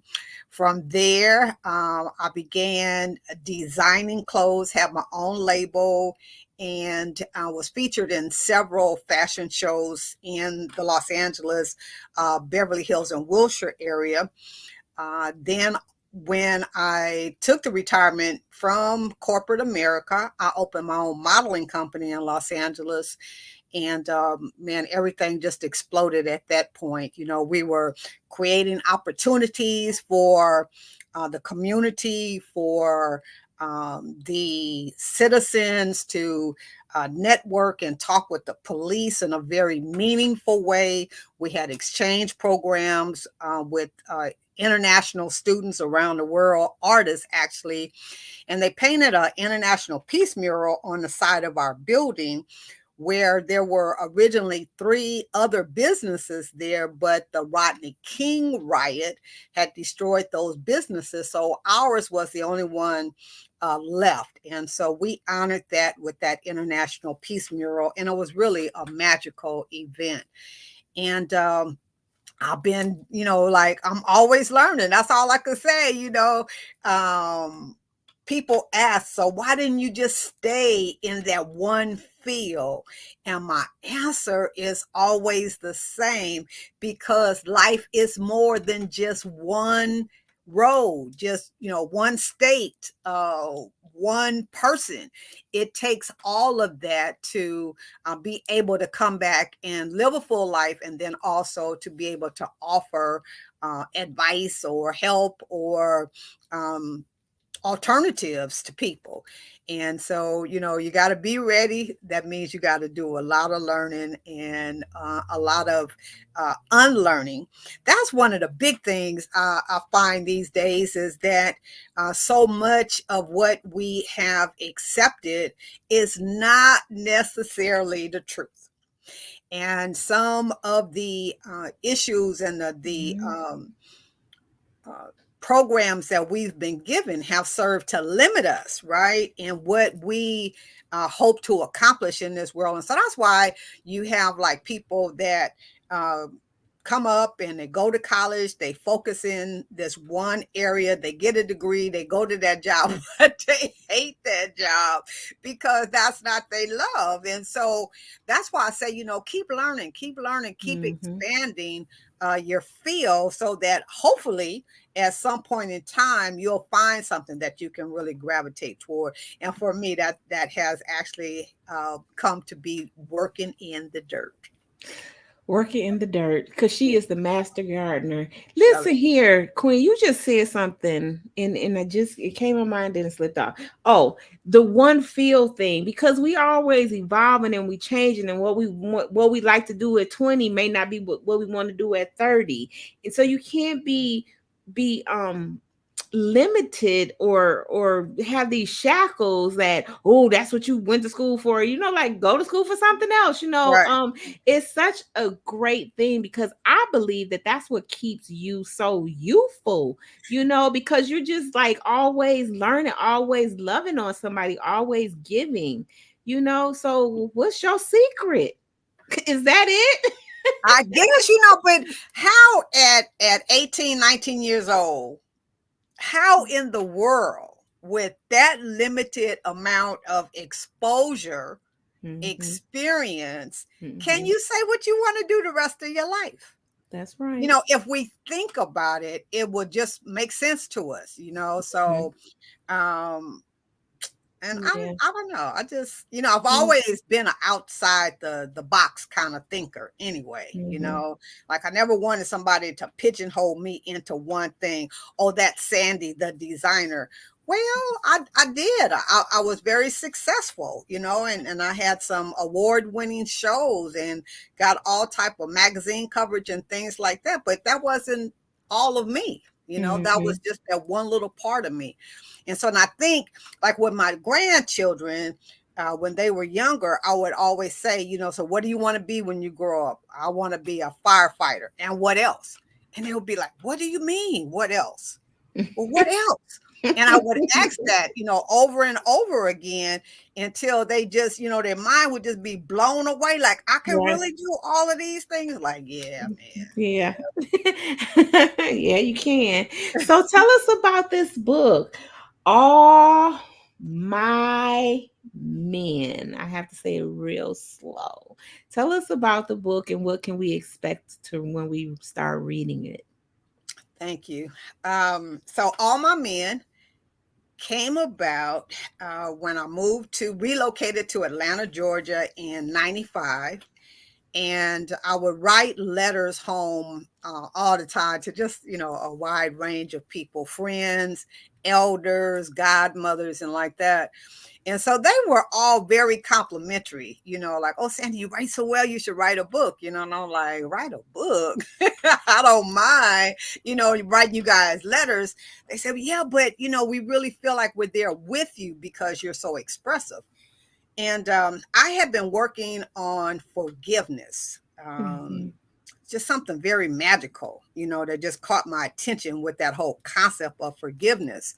And being in that energy, it was important for me to be able to write something that was all encompassing around male relationships, because I found that we're either blaming, um, accusing, uh, criticizing men, black men, white men, Asian, it doesn't matter, but men were like the crux of all of our problems, and we never took responsibility for our contribution to what was ever going on. And my friends have always been men, like even coming up, I was considered a tomboy because I would be outside. I want to play sports, so I was out there in the middle of the boys, let's play some basketball, let's do football, baseball. It didn't even matter, but, just being active. I wasn't that domesticated type of person. And so I think I developed a different kind of hearing, listening skills to what men had to say. And they felt very comfortable with me, and men still do. I get so tickled with that. Like we could sit down for lunch, and it'll be dinner the next thing that we know. And this man has told me his whole life, and I just met him. So whatever that is, it provides freedom to the man to be able to get into his self and to really discover who he is. And so I took advantage of that. And I had been having some young men here in Atlanta asking me to be the facilitator of a men's ministry and helping them kind of get themselves situated and things like that. So I took all of that.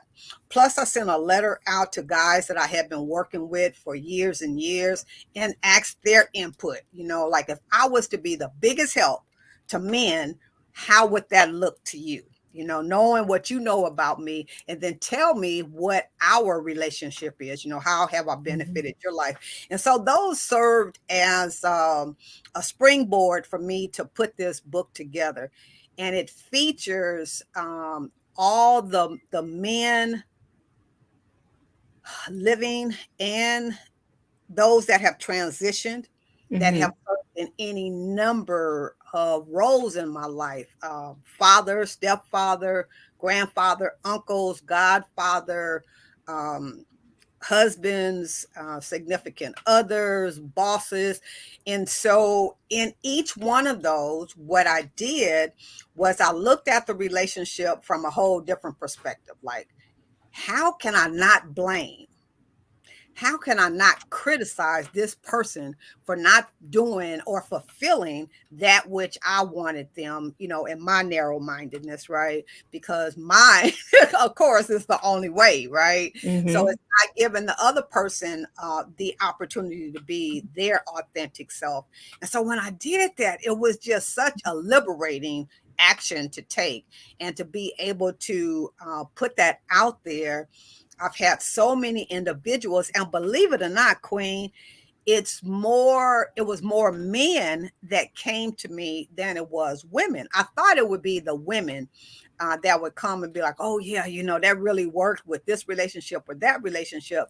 But what I heard instead was men coming and saying, oh, thank you, because I've had this this relationship, or have not had a relationship with my dad all these years. And after reading your book, it helped me to be able to go back and reach out to him and mend whatever was broken between us. And now I have a renewed relationship with my dad. And so that was like the biggest win for me, was that people were developing these rich relationships with other men in their life.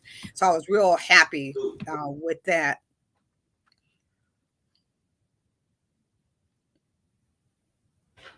So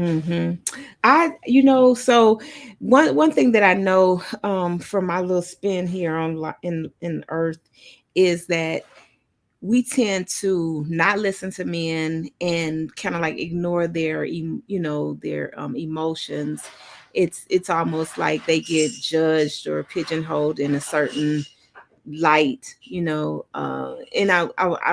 I want to say, because the men that I can most relate to will be the black men. So, and from my experience, it's like the black men's experiences constantly being attacked, being said, oh, they're no good, da, da, da, da, da, all this other kind of negativity. So would you say that this book helps us understand the intimate side, and also like more or less revealing to some of the emotional sides of what they go through? Indeed, indeed, because there's not one negative word about any man that's in the book. And I believe it's like 200 individuals that I speak about individually, plus then a long list of men that I was able to actually remember their names toward the back of the book. But again, what happened for me was that when my nephew read the book, his response was, "Oh my God, Auntie," he said, "if I died today, my obituary is written because you've done that. That's how thorough you Mm. were in talking about our relationship." And so this year, particularly, my ex-husband and my dad both have transitioned. And so it was such a beauty from hearing the family say, "I just uh, read that part about this person or that person." I had a friend that had just got my book, and she was like, "Oh, I never met your dad, but I'm Mm-hmm. so thankful that I had a chance to meet him by reading what you wrote about him in the book." So it gives it pays honor and respect to men from a positive, uplifting stance that we don't normally do, especially with our black men. Mm-hmm, mm-hmm. That's so true. So I really, really like. Do you think that there will be a part two to that? Because I know you've met more men in your journey here. Do you think you'll dive more into writing about, as a continuation about others? I like that. I You like like that. that? And yeah, because a lot of my nephews, when I wrote it, they were young, like really Mm-hmm. young, and they've grown into some really magnificent men. And to go back and capture their life story would be very, very meaningful. So yeah, Yeah, that's that's a good good. one. And you Yeah, know what else is good? And this is why we salute the authors, and we love on our authors, because it was the pastors, they had said it earlier, like they're changing the dynamics in their family. For one, they became pastors and no one else had been pastors in their family, and then they also became authors, being in their focus is on the unity, the family structure, the marriages. So they do a lot of counseling in that area. But our books, and especially like a book like yours, is the legacy and the gift that you give to the family. Because once you go, you can't go back and have that conversation with your dad. yeah, When he got to a point of like really not being able to communicate well, like you couldn't ask him the questions that you could ask him 10 years prior, and right, get those right. answers.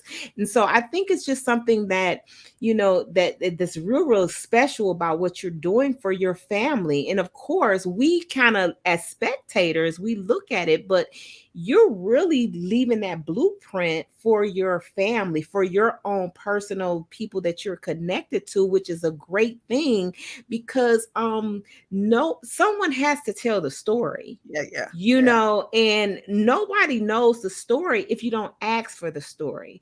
And Hmm. once they're gone, it's too late to tell the story. So Yes. this is why I want to encourage those that are listening or will follow us later to write the story, tell the story however you want to tell your story. Miss Sandy is just such a great speaker and writer, and she chose that path. But you might be a videographer, you may be a person that takes pictures. You can tell your story through pictures, but however you tell your story, think about the impact that it can have on the generations to come. Because once we're gone, we no one can tell like my mom's presence, because we talk about her often, we keep celebrating her.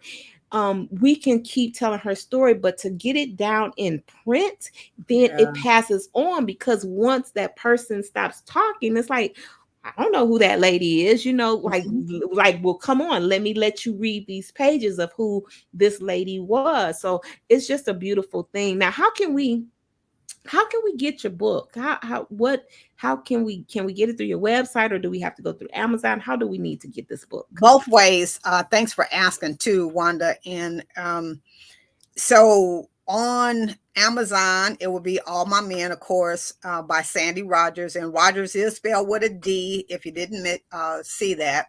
And on my website is SR, which stands for Sandy Rogers, Authentic, AUTHENTIC, Ascension, ASCENSION.com. And so the books are listed there, links to my radio shows, so that if you want to go and peruse any of that, and then also my daily inspirational messages. And one thing, another point I'd like to make is that if we don't tell our story, then someone else tells it for us. And as we are learning more and more on a daily basis, it seems like those stories aren't always factual. So we get to tell our stories when we write. I have 30 different products on Amazon. Some of my publications are ebooks only. And some come in all, the hardback, paperback, and ebooks. And so just go and check it out, check out what I have available. And my desire is always to give as much as I can in an honest and truthful way, and what hits me at the time.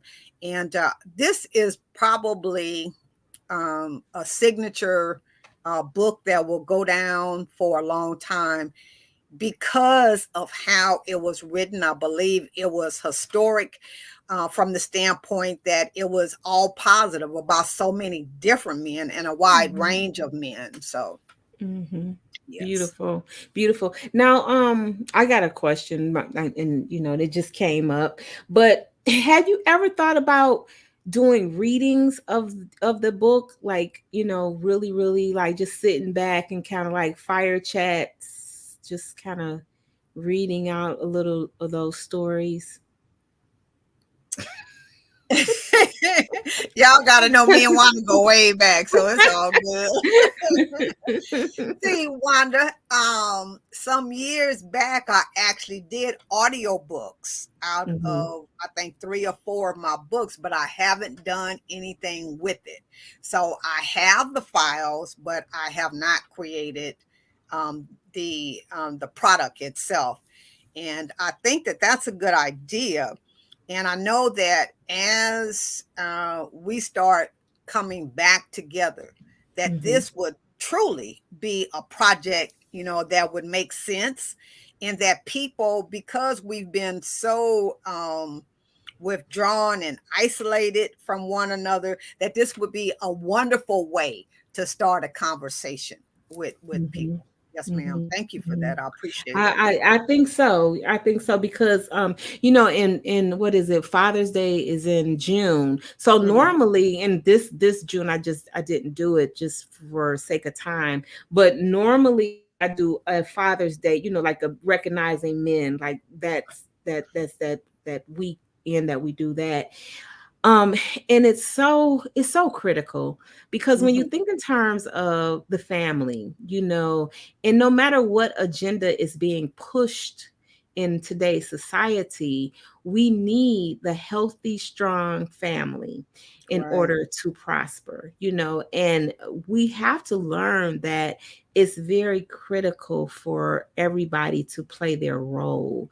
And I think this is why, in your book of All My Men, it's very I don't know, it's just something, it's to me, it's just a very spiritual book, It's a very spiritual journey that you've opened up and embraced them and talked about them. And I love the fact that now you'll go back and you'll talk to your nephews, because your Mhm. family is so close, Yeah. and that's another thing, is these books hold us together, like they hold the fiber of our families together. And I just want our viewers to really, really understand that, because at the end of the day, you don't really have anything but what you value. Mm. That's true. That's true. That's And it. yeah, and as we age, as we mature, as we become seasoned, I love that new terminology, seasoned, we become the elders. I'm an Mhm, elder now. mhm, I'm the matriarch in my family, and I'm like, wow. mhm. So Yeah, I just like jumped up to the yeah, like, so Mhm, how do we do that? And like you say, in honor what we've experienced already, and who knows those stories.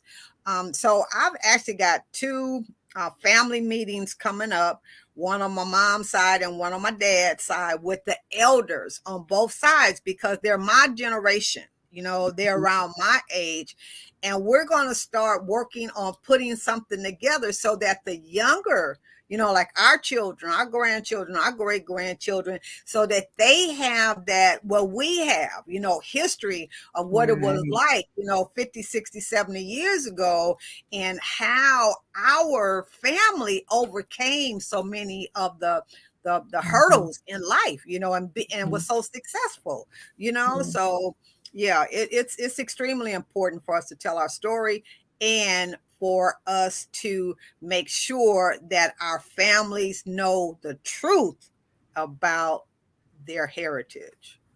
That's a good final word, y'all. Tell your story so your family knows the truth about your heritage. Somebody please type that. Put that whole statement in the doggone chat boxes. I don't care where you're watching, whether you're watching from Twitch TV, Instagram, YouTube, Facebook. Put that whole comment in there, because that is so powerful. I just thank you so much for that. You are, please follow her on Instagram. We didn't even dive into what she got stirring up in that garden, but all you got to do is follow her on Instagram and Facebook, and check out her website. Also, go and see how you can get onto her podcast. Yes, yes. It's just a lot of blessings. Like when I tell you, this book fair is not your typical book fair. We are unselfish people giving a lot. So these people that you find yourself connected to, they're not just blessing you with their writings, but they're also blessing you with resources. So please take advantage of them, of the situation here in poor and pool, but pour into people. Okay, so Mhm. come with your gifts, come bearing gifts, and then expect to receive gifts. That's a whole nother topic for another day. So I gotta stay focused. I gotta stay focused, because I'm about to get off in the tear, and I feel it. I feel it coming on in my spirit. I feel it, feel it, feel it, feel it, feel it. But I'm about Yes, to let it ma'am. go. I'm about to put it to bed. Let me give you a bell, because that's bells for you. That's not for me to be. I love it, but I love you so much, and I and we appreciate you. I and appreciate and you. we're gonna do some amazing things, and Miss Sandy will be back because we got more to talk about, and I appreciate you as well. So, mwah. Yes, yes, yes. Love Yes, you, love yes, you, love you, thank love you. you. Yeah, thank you, thank you. I'm overwhelmed. I am just overwhelmed, because this is how it starts out. It starts out hot like this, like it should. And we have to remember that our gifts is the gift that keeps on giving. So when you let your gift go, you don't have to fear that it's not going to come back, that it's not going to double up, triple up, as one of my mentors say. Grant Cardone says, 10x it, but I believe that we constantly are in the position to be the blessing to other people. We just got to believe it. We just have to believe in ourselves. We have to let go. We have to not hold on so tight, and just know that we have an opportunity here to change the planet. change the whole fabric of the world, you know, to make things better. That's what writing does. That's what literature does. No, it doesn't matter what type of literature you write, it's still an expression. On here, you're going to, we've kind of, so far, you know, it's, the writings have been not like totally like nonfiction, but you got some nonfiction coming. You have some more creative writing coming. You have people telling their own stories, their own personal testimonials, the how-to books, and you got all these writings going on. So like I say, there is enough room for everybody. I think Janelle said that, you know, that there's enough room for everybody to get some of this. So just bring your pad and your pencil and say, you know what? Write this one question down. And this question should be, what story do I want to tell? What story do you want to tell? You know, you could want to tell a story about how you make the best, you know, pancakes or the best buttermilk biscuits. That could be your story that you want to tell. You could want to tell a story about how you overcame something or how you learned something, or better yet, if you are, say for instance, you're an attorney, you want to tell a story about, hey, how to avoid,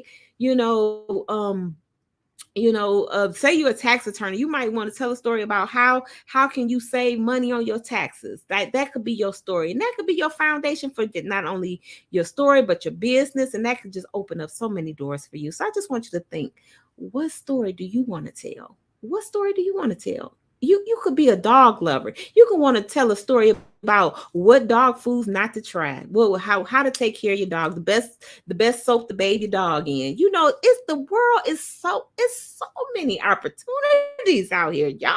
Come on now. Can somebody say, come on, y'all? Come on, y'all. Come on, y'all. Well, you know what? I am going to I'm gonna play for y'all. This is what I'm gonna do. I'm gonna find some of my stuff because I've been going on. Have y'all been having a great time? If y'all been having a great time, say great time. Say great time if you've been having a great time.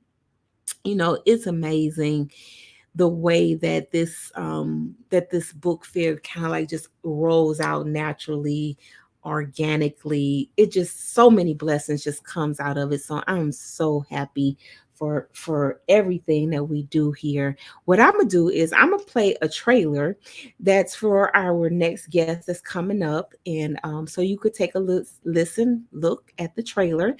This is from Mary Ware. The title of her book is Time to Heal. Healing. That's my writing. That's bad. It's a subtitle, but I'm not gonna mess with that subtitle right now because you'll see it when you see this trailer. All right. It's Time to Heal. Mary, where are you?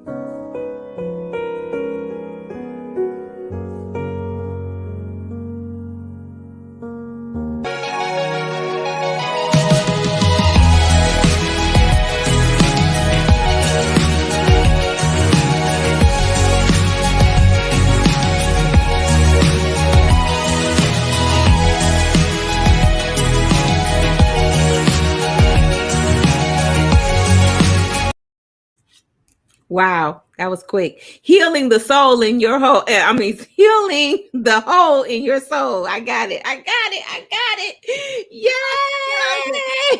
Got it. I said, I you know how you write down really fast, and I'm like, I don't even know what I wrote. I wrote it down. I don't feel like going and flipping no pages and nothing. Just hold on, y'all. Hold on, y'all gonna get this whole word right here. Thank you so much, Queen, for joining us tonight. Welcome. I'm so excited. Thank you so much. So do you. I'm so off the chain. I don't even know what to do with myself. I get so excited because, you know, it's people like you finished. Like I've been saying all along, you know, we take the time to get these downloads. You know, God places certain things in our spirit and our vision, and then we chicken out. Yes. We chicken out. We be like, no, I don't want to do that. That ain't for me. That's for somebody else. I can't do that. I can't do that. Leave me alone. No, it's not the right time. God said for me to do something else right now. Be like, no, that's not true. You just did chicken out. But you didn't chicken out. I did not. I was obedient. So you was obedient. You figured it out. Yes. So where are you from? I'm from originally from Alabama, Roll Tide, but I'm here in Atlanta, Georgia. I've been here for many years, but originally Many, from many Alabama. years. Yes. Okay, okay. All right. So how has it been on your writing journey? Now tell me, is this your first book? Yes, it is my first book, and so the journey was surprising, not as bad as I thought it was going to be. You know, you sometimes you get intimidated about writing a book and think, "Oh, I can't do that." So I was kind of intimidated at first, but you know, it wasn't as bad as I thought because I didn't give up, You did and not give up. yeah, I did not give up because it was a calling for me. It was really something that God dropped in my spirit, and I was obedient, and I didn't give up. So I'm very excited about it. Okay, yeah. And that's half the battle is just staying on point. We talked about that earlier, just staying focused, going through the process. Somebody else used the term trust the process, just doing it. So tell us what and I'm gonna move out of the way. I want you to further introduce yourself to the people and tell us a little bit more about the book, and then I'll come back and we'll chop it up a little bit more. Okay, Okay. absolutely. All right. Well, hello everyone. My name is Mary Ware, and that's Mary like Christmas, so it's spelled Merry. And I'm happily married. I've been married to my wonderful husband for over 30 years. Together, we have two beautiful daughters. My passion and purpose is to help hurting women heal. So, with that being said, I am the founder and CEO of Survival to Victory. It is a behavioral health and wellness center for women. And so, we have a counseling program where we provide individual counseling and groups for women in many areas, women struggling with anxiety, depression, different things like that. We also have a training department where we provide continuing education to mental health professionals, and we also have an outreach ministry when we actually go out into the community. We encourage and support women who have a history of trauma and abuse. I am a licensed professional counselor here in the state of Georgia. And so I help women who are struggling in many areas.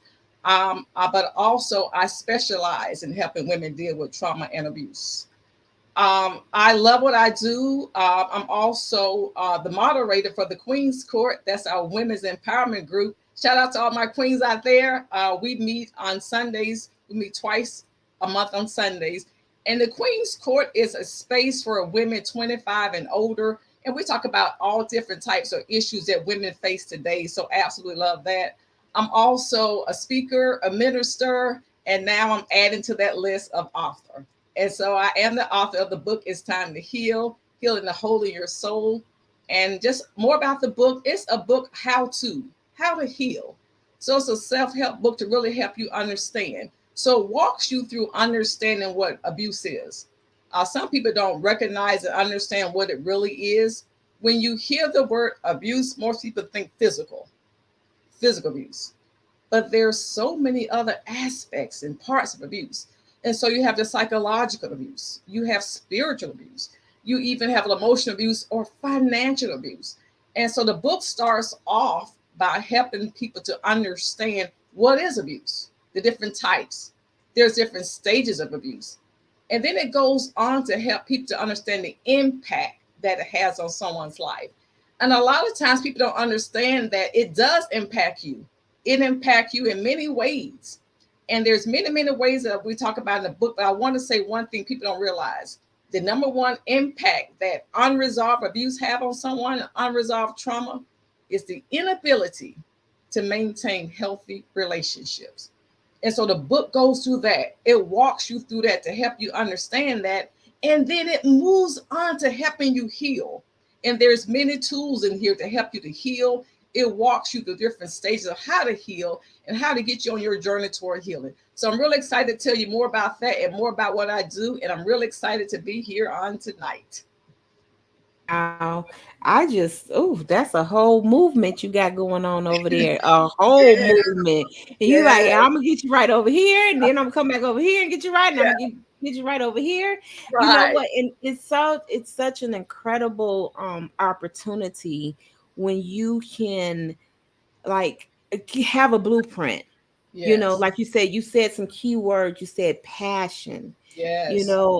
I believe, I'm a believer that passion will change the landscape of anything as long as Mhm. if that's what you're passionate about, because passionate can be negative or positive, but if you're passionate and it's in a positive light, that's an opportunity to change the fabric of so much. So I just want to say thank you. Thank you. I just really appreciate your literature, that the things that you wrote, the fact that it's like self-help. It also connects them to a community, so they Yeah. can get further help. Like that's just like you've said it all. And I want everybody to be taking great notes. Somebody say great notes.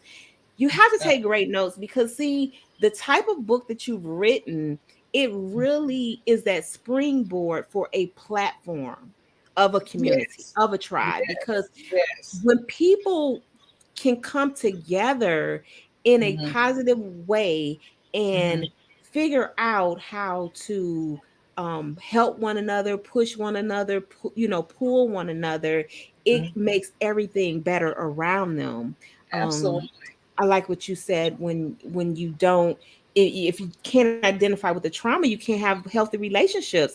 And that's where we get stuck. We get stuck in the trauma and we just Mhm. like can't get over the trauma. So nobody else stands a chance.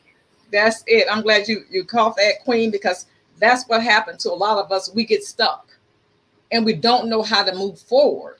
And so Mm-hmm. this is what this book is all about. Help me to realize you don't have to stay stuck. You can move forward. It is a process. It's not an easy one, but it can be done. But realizing that you have to move forward toward healing. You have Mm-hmm. to, if you want a better relationship, if you want things to get better in your life. And so, but it starts with that, helping people to see that. And here's the thing I want people to get. If you don't resolve that trauma, you carry it with you. Mm-hmm. If you don't go back and resolve that hurt, that past trauma, you carry it with you. And a lot of people don't recognize that. They think, well, oh, it happened a few years ago, or oh, Mm-hmm. I'm over that. But you don't realize, Queen, it comes out in your parenting, how you Mm-hmm. parent your children. It comes out in your relationships. It comes Mm-hmm. out in your job. What do I mean? Trust, mistrust. And someone hurt you as a child, it's going to be really hard for you to trust someone. Think about it. That very first person you trust took advantage of you, hurt you. That's still something inside of you. It bears something inside of you. And so you get those feelings around people. I don't trust anyone. And that keeps you stuck from moving Mm-hmm. forward. Intimate relationships. If you're in a relationship where someone was abusive towards you, what they teach you, I'm careful. I don't want to get Mm-hmm. into another relationship. And so we don't allow ourselves to love again.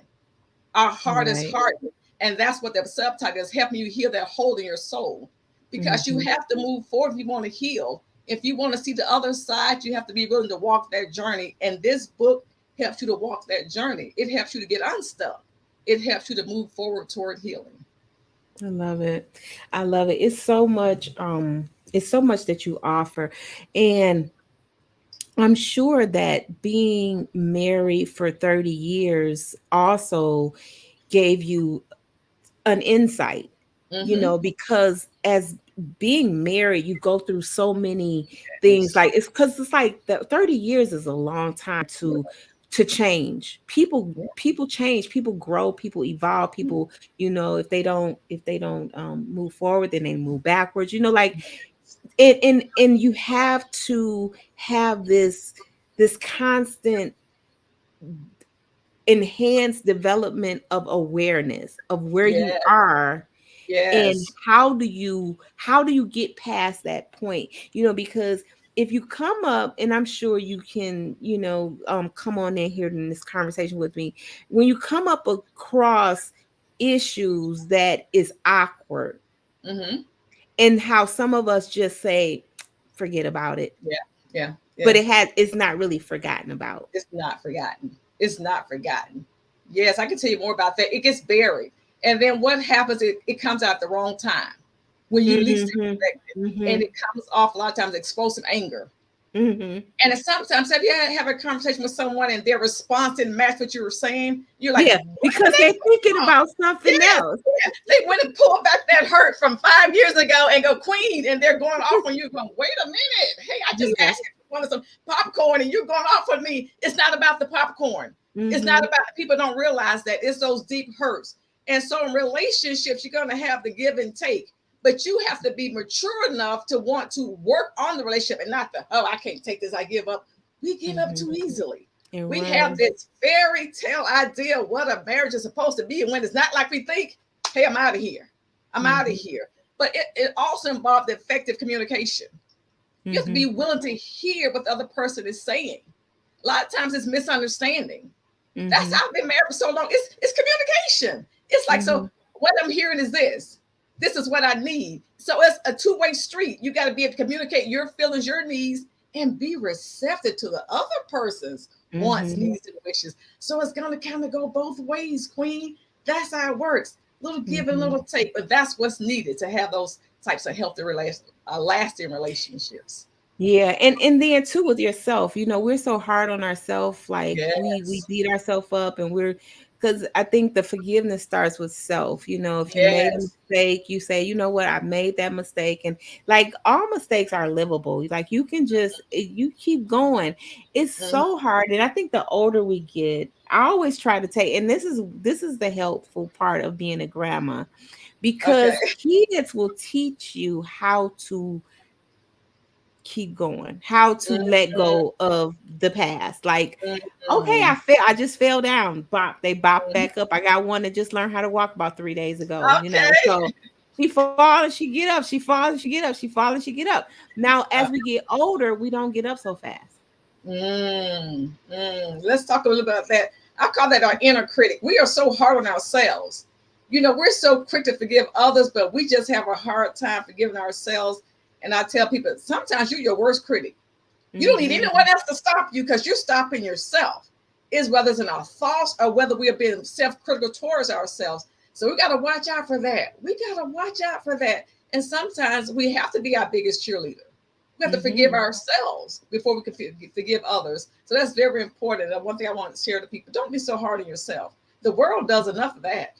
Exactly. And we have to So learn how to be gentle. yes, toward Gentle and ourselves, kind. self-care, self-love. And that's what we need sometimes. We can give to other people because we're nurturers by nature. But why we forget about ourselves? So send that love back to us. That's okay. We need that. We need that self-love and we need that self-care. So that's okay. We need that every now and then. So give it to yourself, everyone. You need that and you deserve it. Yes. If you all are just now joining the conversation, this is the virtual book fair. Yes, it is, but this is how we get down on the virtual book fair.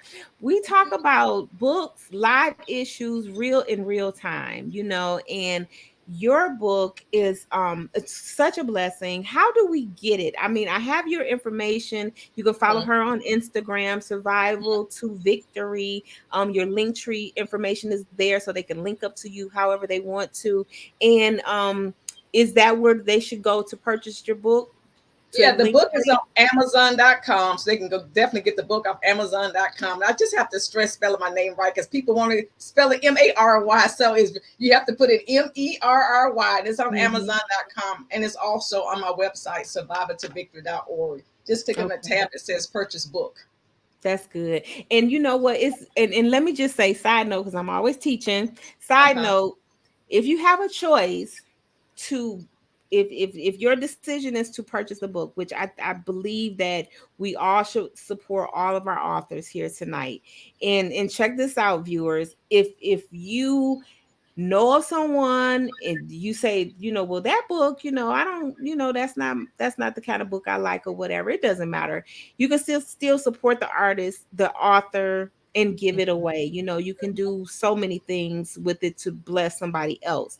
But let me also encourage our viewers to go to your website, go to her website. I know shot no shade to Amazon, but when you bring somebody into your community, bring them all the way into the community. Don't leave them out there with Amazon with choices. Bring them all the way into the community, okay? Bring them all. Bring them all. Bring them all the way into the community, so they can come to you. They can see what else you got going on. They might want to join one of the other organizations that you're a part of. They can follow you up. You can send them the emails and the LinkedIn and all that kind of stuff. But if they mess around there in Amazon, they're gonna get sidetracked. They're gonna see something else. They're gonna, the algorithm's gonna show them something else. They might have been looking at grills or boat hinges or whatever, and So let's bring them all the way into Bring the it back into community. the website. And so you can get on the website. There's so many things I would love to have y'all in the Queen's Court. That's our women's empowerment group. Like I said, we meet up 2 times a month on Sundays at 5 o'clock. So that's a part of that community where we talk about those real issues that women are dealing with. So come on back to the website, survivortovictory.org. I love what you said, Queen. Bring them back in. So I'm going to bring them back on in. And we'd love to see y'all in the Queen's Court. Absolutely. So what's your final thoughts of what you want to leave with your with our viewers here? What do you want to tell them? Encourage them in terms of getting their project done, or anything in terms of that publication era. Yeah, just do it. I mean, get out of your own way. I think a lot of times, like I said, we are our worst critic, and we just think we can't do it. There's so much involved. Don't even look at it like that. If God dropped that spirit into you that you need to write a book, or gave you that project, or pressed on your spirit that's what you need to do, then just do it. Just do it. You can do it. Don't focus so much about how long it's going to be, how many chapters it needs to be. I think we get stuck in the mud sometimes. Just start writing. Just move out of your own way and start writing that book. Okay, whatever it is, whatever it's about, whatever your passion is, just go ahead and move out of your way and start writing that book. I love it. I love it. So y'all got that. Go ahead, start writing your book. Stay out of your way. Get out of your own way. And I just want to say much success to you. I'm looking forward to keeping up with you. You right here where I am in Atlanta. One day we should make it our business to have lunch so we can really dive deep and have some great time. Some personal, that sounds time. good. So I'm down with it. So we'll do that. We'll do that soon before the summer ends, gets out of here, and continue to do what you do. Continue Thank you so much, to be a Queen. service. Thank you. Thank you so much for your lovely platform. I really appreciate you. You have a beautiful platform. I really love it. Just hats off to you, Queen. Ashe. Thank you so much. God bless you. Thank you so much. I am overwhelmed. I am overjoyed. I am over the moon. This has been exciting. If you have benefited in any way, please put a 1 down in the comments from wherever you're watching, whether it's on YouTube, Twitch TV, any parts of Facebook, Instagram, because we're kind of like everywhere right about now. And I'm really full. That would be my comment. I'm full. People don't really realize when you take in so much positivity, when you take in so much goodness, so many good nuggets, it like fills you up. And this is the point of where we should want to get all the time, is just stay full. I think Lisa Nichols always says, like, I want to feed you from my overflow. Like, that's how we have to position ourselves in life when we're out here trying to figure things out. The only thing that we need to do is just really stay in the presence of those that's bringing you some good stuff. So was this not some good stuff so far? Somebody say good stuff. Say good stuff. I just recognize that we're not an island, nor do we have to live like we don't have to live like that. We can really be very intentional about finding people that will connect with you and will take you to those different levels and those different experiences of life. And you can stay there. You can trust the process. Someone said that. And just really pay attention to your elevation, because when you stay plugged into the right outlets, you're going to elevate. You're not going to be able to not elevate. You can't help but to elevate. As long as you stay plugged into the right outlets, that is definitely what's going to happen. Now, what I'm going to do is I'm going to take a moment and I'm going to play for you another trailer, and then I'm going to bring on Mr. Eric Williams. He's here. He's going to talk about his book, The Last Time, and we're going to see what else he has going on over there, over yonder. Okay, so take a listen, take a look.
Are y'all ready? Are y'all ready? Say I'm ready. Okay. Ain't nobody singing with me. Why is that? I don't know.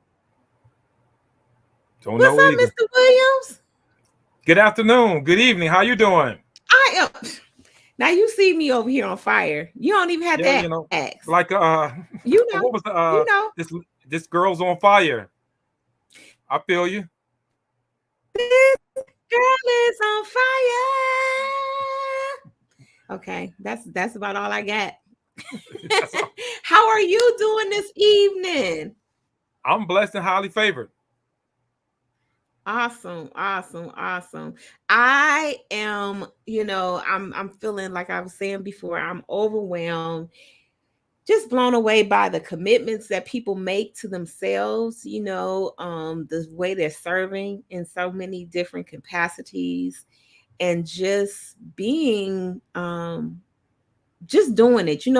Writing is one thing, publishing is a whole nother ball game. And then there's that sweet spot of marketing and sales. And so Amen. this conference, I'm calling a conference, it feels like a conference because we got some inspiration, you got so many things are going on, but to writing a book, it's more than just, picking up a pen and writing it and getting it done. And there's other elements, there's other elements that we are so fortunate that we'll be able to bring people on to show you how to transform it into another medium, to do certain things with it, to possibly just like expand on the one product or projects that you have, and you might meet somebody you want to partner up with and do other collaborations. So this book fair is just so much to me. It's so special, and I'm so glad that you are here for the second year. So I really feel like you should just make up your mind that you're going to be at all of the book fairs. I think that's what you should do. Sounds like a plan. Sounds like a It plan. sounds like a plan. I mean, that's what Yeah. I think. So, and where are you? Where are you now? Right. I'm in Texas.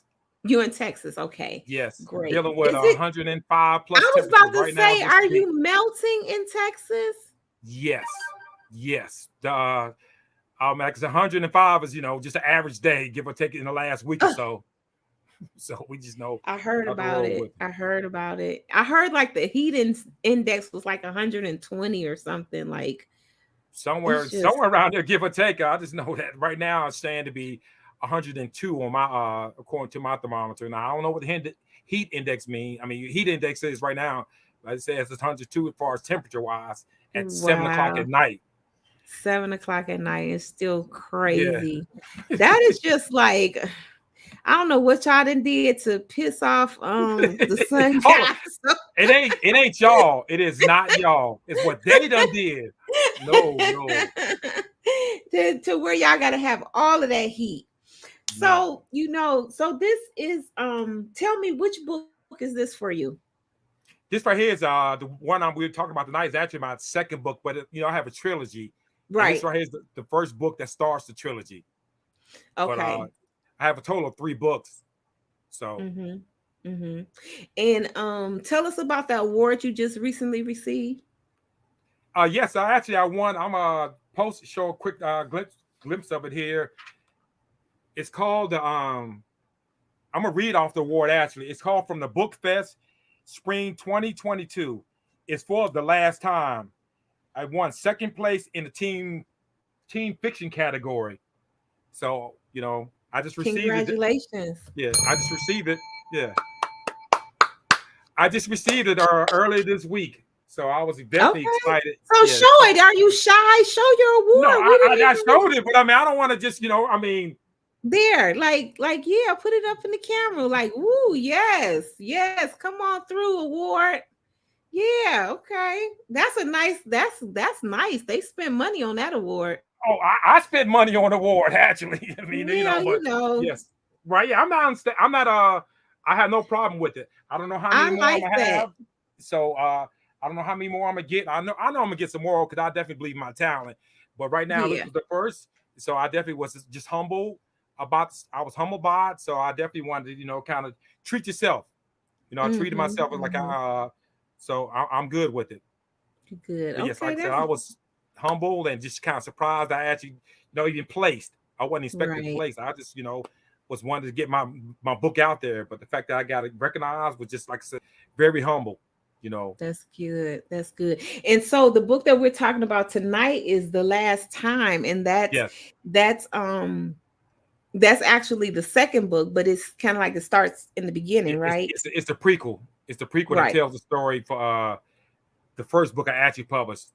And like I Okay. said, the trilogy is completed. So the last time is the one I guess it got recognized. But all three are great books. I'm not just going to speak about the last time like it's any above the other ones. I do believe that all three are great books. Now tell us more about what The Last Time is about. It tells a teenage love story. I know y'all I kind of saw the video there, the promotional video, but the main character Jordan Sky meets a girl named Rain, and they initially kind of hit it off pretty good.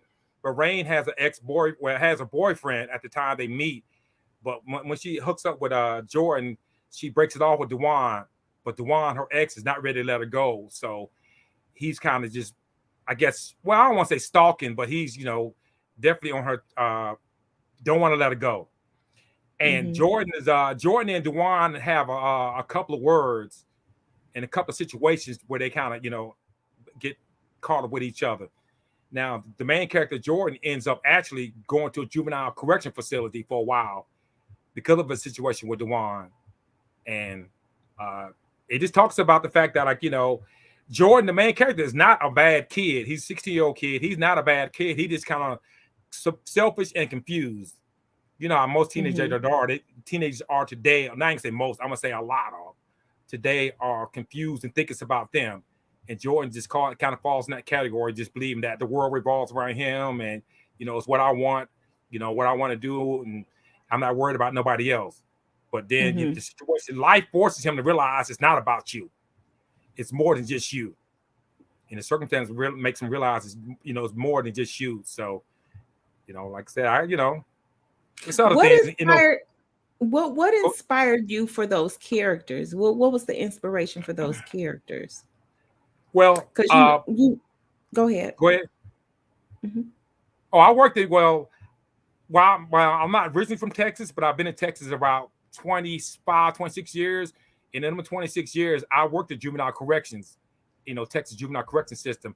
And just my experiences and stories, not necessarily stories, just experiences and just the environment, I just seen a lot. I've seen a lot. And Jordan is not based on one single character that's actually, I was involved with in the correction facility. He's a composite. And just like the mom Vicky is not just, one single mom. She's a composite of my mom, my wife, some aunts, just other women that, I ran it, that I've, that are in my life. And just like I said, basically just, the story is a fiction story, but it's just a composite of, different people I've met, in my life. And so that's interesting. So who would you say would be the reader?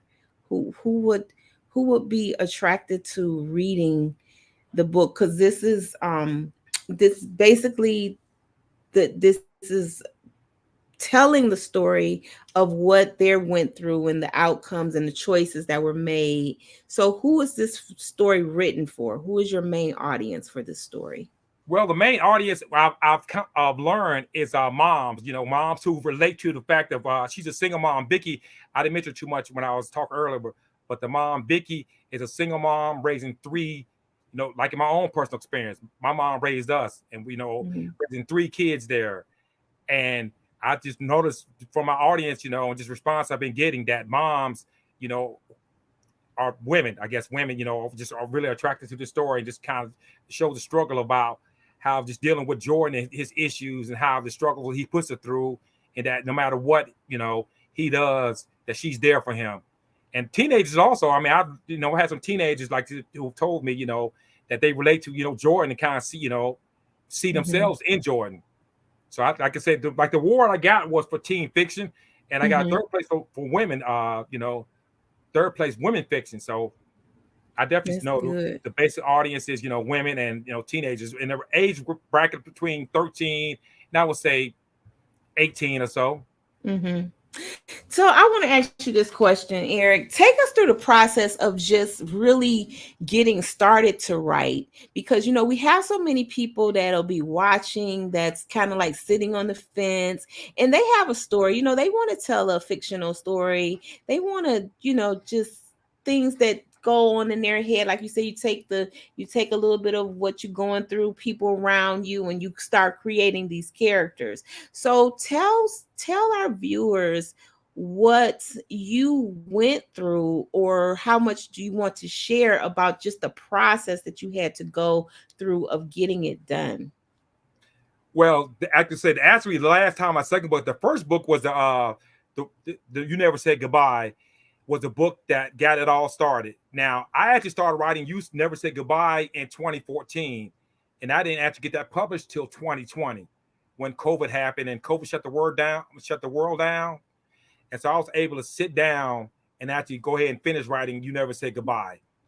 Now, I actually started writing You Never Said Goodbye when I was working in that juvenile corrections facility. I'm no longer, but I started writing there, and I probably was maybe 20 to maybe 30 pages in, and my computer broke down on me, and I actually let somebody preview my story by 20 or 30 pages, and they kind of chopped it up for us, thinking that I didn't have much to it, and it kind of got me discouraged.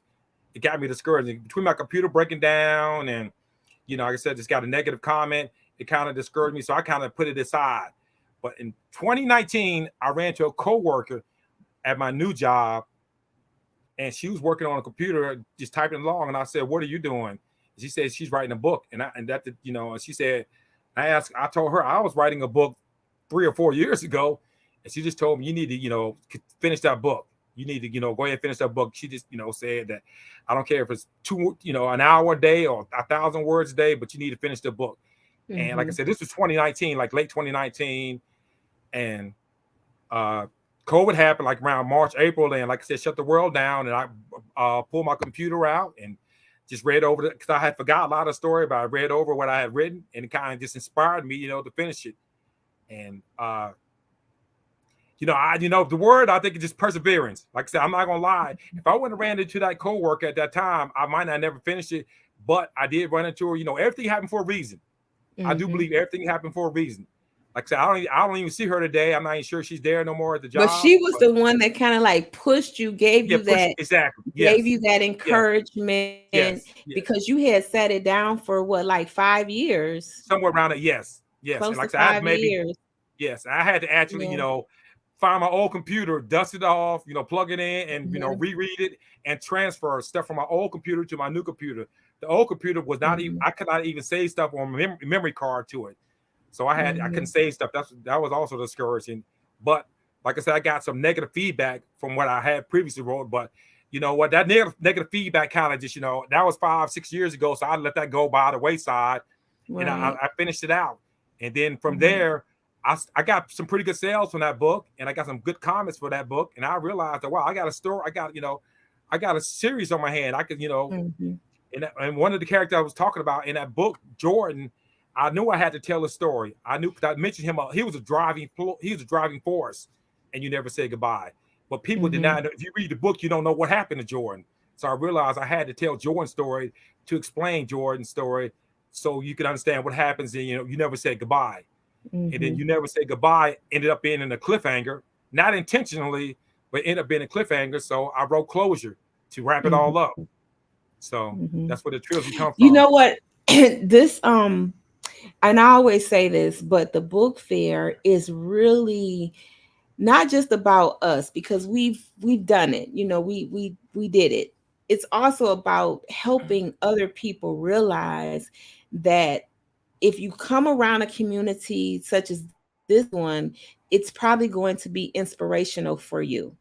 And that's what happened. You just bumping into your coworker kind of was your inspiration to get it finished. So as people come in here, please, you all please continue to like, share, invite. people come into this space, they really are hoping for some type of inspiration, hoping for some motivation to get something done. And so you did it. I mean, and like you said, once you start gaining that confidence, things just started unfolding, and they continue to unfold. I think I saw a picture of you and your wife. Y'all were at doing a pop-up Book shop signing. or Yes, book yes. signing somewhere out in the park or whatever. And that's what 2018. happens when you say yes, first of all, and then you start to move in certain areas and doors start opening up, and now it becomes easier and simpler, and people are excited and people come back to you, and people start leaving you reviews and comments, and those are the things that you take and you use that to keep fueling your fire you Yes. know Amen. so Amen. so I just really, really appreciate that. And I see now that you got your branding, you got your t-shirts, and you're just doing all kind of, like beautiful stuff. So because being an author, we kind of learn a lot of things about ourselves in terms of because you are an author now, but you also have a new business. Your books is your business, Amen. and you Right. Yeah, have to I feel you. create everything in that flow. So tell me, what are some of the other things that you're doing in terms of to like help promote your book and your other things that you are involved in? Well, I mean, like I said, doing your show here, and I got another event planned like next month that I'm taking part in. And just trying to, we have another fair, a book signing coming up that I'm trying to take part in. And I actually am working on my fourth book. It's going to be a totally different type of story than what I've previously done. So we'll see how that goes. But the thing Mm-hmm. about it is the fact that um, I didn't know I was going to enjoy writing as much as I did. I mean, like I said, I got 3 books out, and I Mm-hmm. haven't been writing a full 2 years yet. So I just wish I would have started writing, say, maybe 10 or 15 years. Okay. That was the best. Yes, go ahead. That was the bell. I Oh, get excited, so I'm trying, oh, just to okay. hold my. I didn't know if that was my the bell to No, the no, no, dismiss no, no. class. No, that was a happy bell. Okay, but yes, I So, wish I would have started writing 10 or 15 years ago because it truly is a passion. I'm not writing, for the sake of financial gain. I just enjoy telling a good story. I hope people relate to. Now, obviously, I do want financial gain from it, but it's not my primary goal. I just want to tell a good story. hmm hmm that's good. That's good. Because people write for different reasons. Some Right, people write right. for therapy, some people, and like Yes, in your case, and that's why I was speaking earlier, is hang around because somebody is going to inspire you. Like you hear a story about this or a story about that, and then here comes a story. I was talking to one of my associates the other day, and it was like they were working on a book, and it's such a it's like a fantasy book. So everybody, once you find whatever your niche is in writing, right. Hmm. it's room for it. Remember back in the day where they used to have like the romance novels and all the soliloquy, and bro, everybody Yeah, was reading like the romance. Well, that's cool for those that like romance novels, but like still not everybody like romance right. novels. So, writing is such a great way to express whatever's going on in you. So in your case, it's the creativity. And I don't want to drop the beans too much, but I know that the book that you're working on has nothing like the ones that you created, your trilogy. So that also pushes you. Yeah, that's what it's about. That's exactly what it's about. I'm trying to push myself. I'm trying, expand my boundaries. So, only way I think you can become better is, to push yourself, to be better. And that's one of the projects I'm trying to do with this next book. And another Mm-hmm. thing is that because I'm writing, I ran to some people that I believe I've inspired to write. I got a good friend of mine told me today while we was playing a little bit of basketball that he's writing his own. He started writing a book.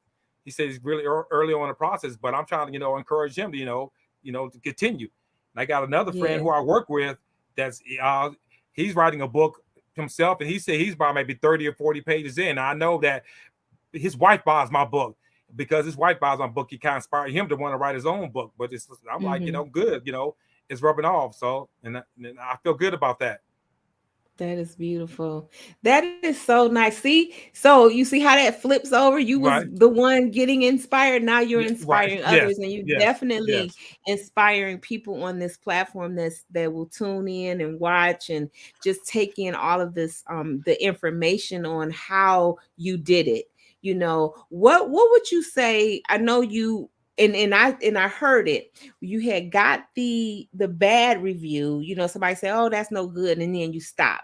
To me, in my mind, I see that as like the worst thing that could have happened because Right. you stopped, but then you picked it back up. So after picking it back up, what type of disciplines did you have to put in place for you to complete it?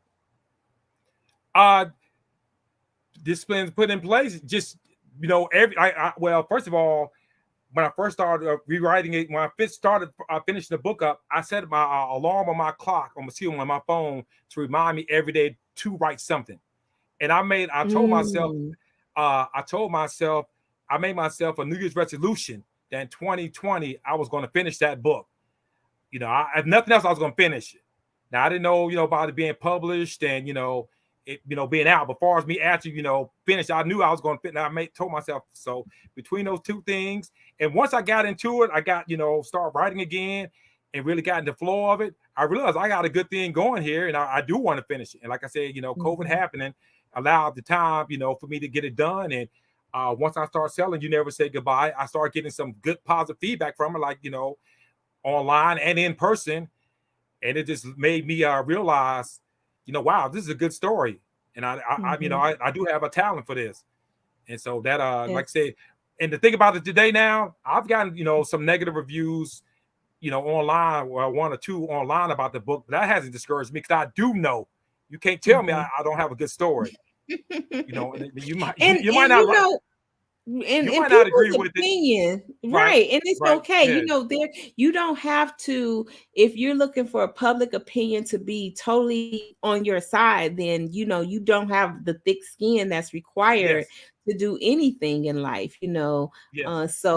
So you've graduated with really, like, it was like, okay, you didn't like it, but you keep going. So I think people need to hear that as well, because that's such a valuable lesson that we have to remember when we set out to do anything. Right. People, Right. some will like it, some won't. So you just have to keep pushing it. What is the one thing that you want to leave our listeners, our viewers, with in terms of encouragement? I guess the word, the one thing, perseverance, kind of like my own example, because when I first started writing You Never Say Goodbye to when I actually completed, it probably was about a 6-year time span. And it's not like it's a 400-page book. It's only 120 pages or so. But, I believed in it.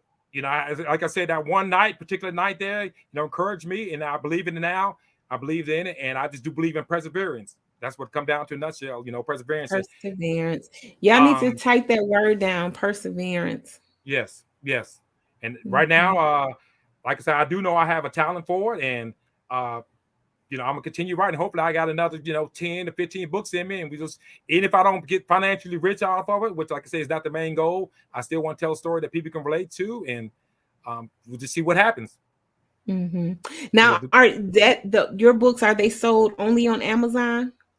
Yeah, I mean, you can order through me through my you can hit me up on Facebook, DM me on Facebook, but I'm not too big on the social media as far as the Twitters and the Instagrams and the other whatnots. I know I'm probably hampering myself by not being that, but I'm pretty much a private person. I don't want to be out there and I don't want, I'm just not a big social media person, but I do know, I realize that you have to have it. Right. I do realize that. So that's why I am on Facebook. I know the way the world's set up today that you do need social media if you want to promote your business. So I understand that aspect of it, and I probably will come around some point in time with Twitter or Facebook and whatever other new Twitter, Instagram. So, I know it's not 1985, or 1995. Right. So, but you know what? The fact that they can still get it on Amazon, I just want you to tell them to go to Amazon, purchase a copy of the book, leave a review on there. And that'll be DM good. me on Facebook. You could DM, DM me on Facebook. Yeah, I can send you a personalized, signed copy. I even make you a deal, so you maybe give you a trilogy, give you a trilogy at a good discount price. I mean, I had no problem with, like I said, I'm not here to, I mean, money's not my motivation. So if you're interested, just DM me and I can, make a deal, for the complete trilogy. Okay, awesome. Well, I thank you so much, and you all make sure you follow him on Facebook, Eric Williams, and also on his email address is strolling through Yes. the back there. So if you have any questions or anything like that, or like you said, if you want to purchase the book through him, just send him an email. That's another opportunity for you to reach out to him. Anything you say, you have a event coming up in a month or so? Yes, it's just another virtual event I'm trying to do. I'm doing, Okay. and I have, like I said, another. I have an in person. Not going to be quite as big. I have an in person event I'm doing here and locally in town. Uh, Okay. it's well, I just know. I think it's September or October. Down the road. But Mm-hmm. I'm just trying to schedule. Events here and there. Stay busy. Well, I tell you what I Exactly. would like for Exactly. you to do. Please include the I Am Enough talk show. Just send us your information. Like if you want us to, like post it on our site, we can do that for you. So just send it over to us or just tag us when you put it, when you post it for you. So then it'll come back through us because I just want to be able to be a help in getting, letting people know that you're out there wherever you are because, if I may not be in Texas, but I know people in Texas. So if you are doing something anywhere in the world, then let other people know that will push out, getting more people educated on where you're going to be. So that's all I want to encourage you to do. That is just let us know whenever you have something going on because we would definitely love to support you in any way that we can. And I just thank you so much for coming on. I thank you so much for rocking with us for 2 years now. And you're a Yeah. resident, so Right. Two and counting. Yeah. two and And I, counting. yeah. Thank you for having me on your show. I do appreciate that. I really, actually, Oh, I truly appreciate you, for having me on your show there. And, like you said, I'm gonna try to become an annual you guest gotta on the get show locked there. in. Yeah, You gotta exactly. get locked in. Yeah, just go ahead and sign me up right now while we're here. I got you. I got you. So I appreciate you. Anything else you want to tell our viewers before we take off?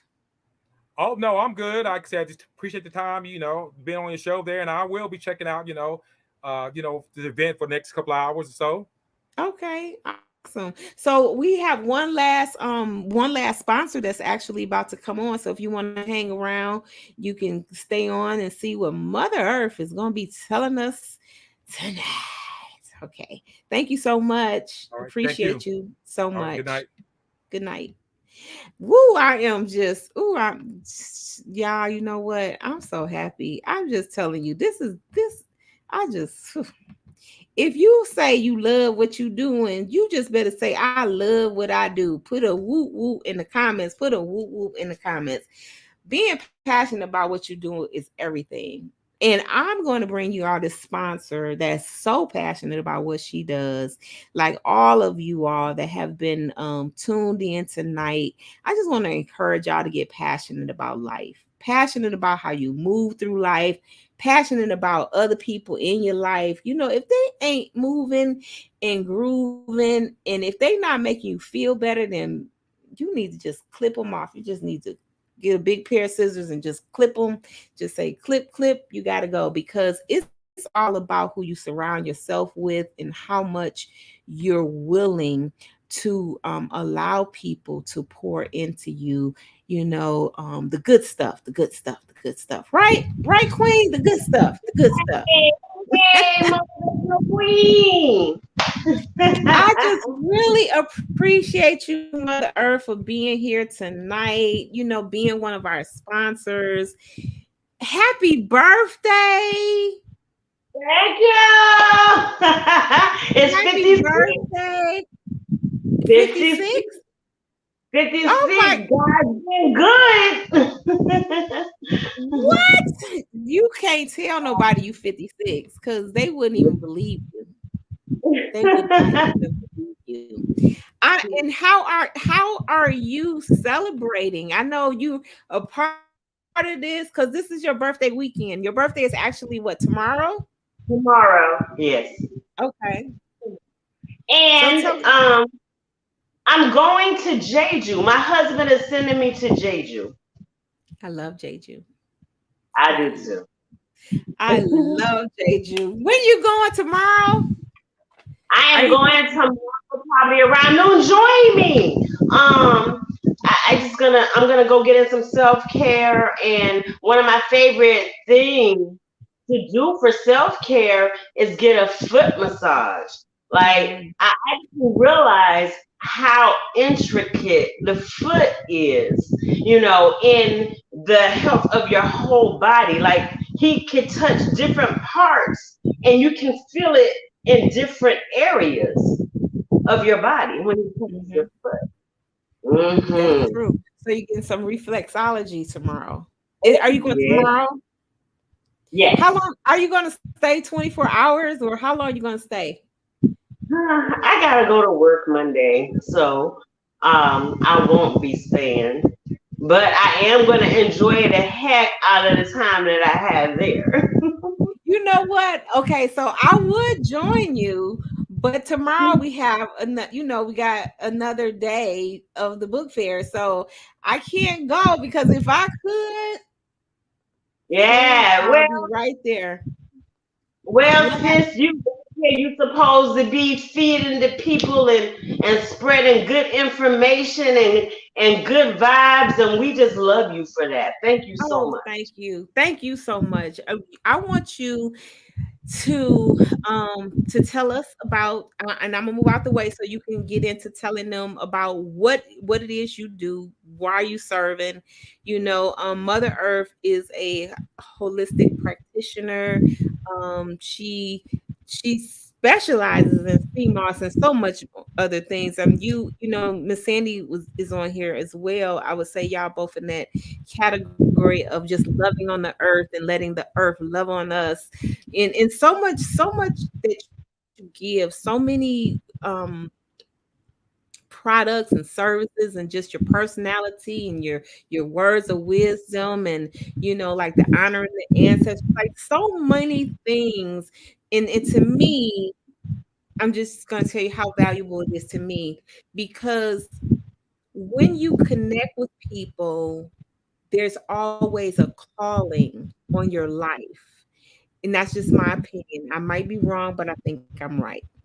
When we say that you're not labeled, you are who you are, and that is from the years of experience of life.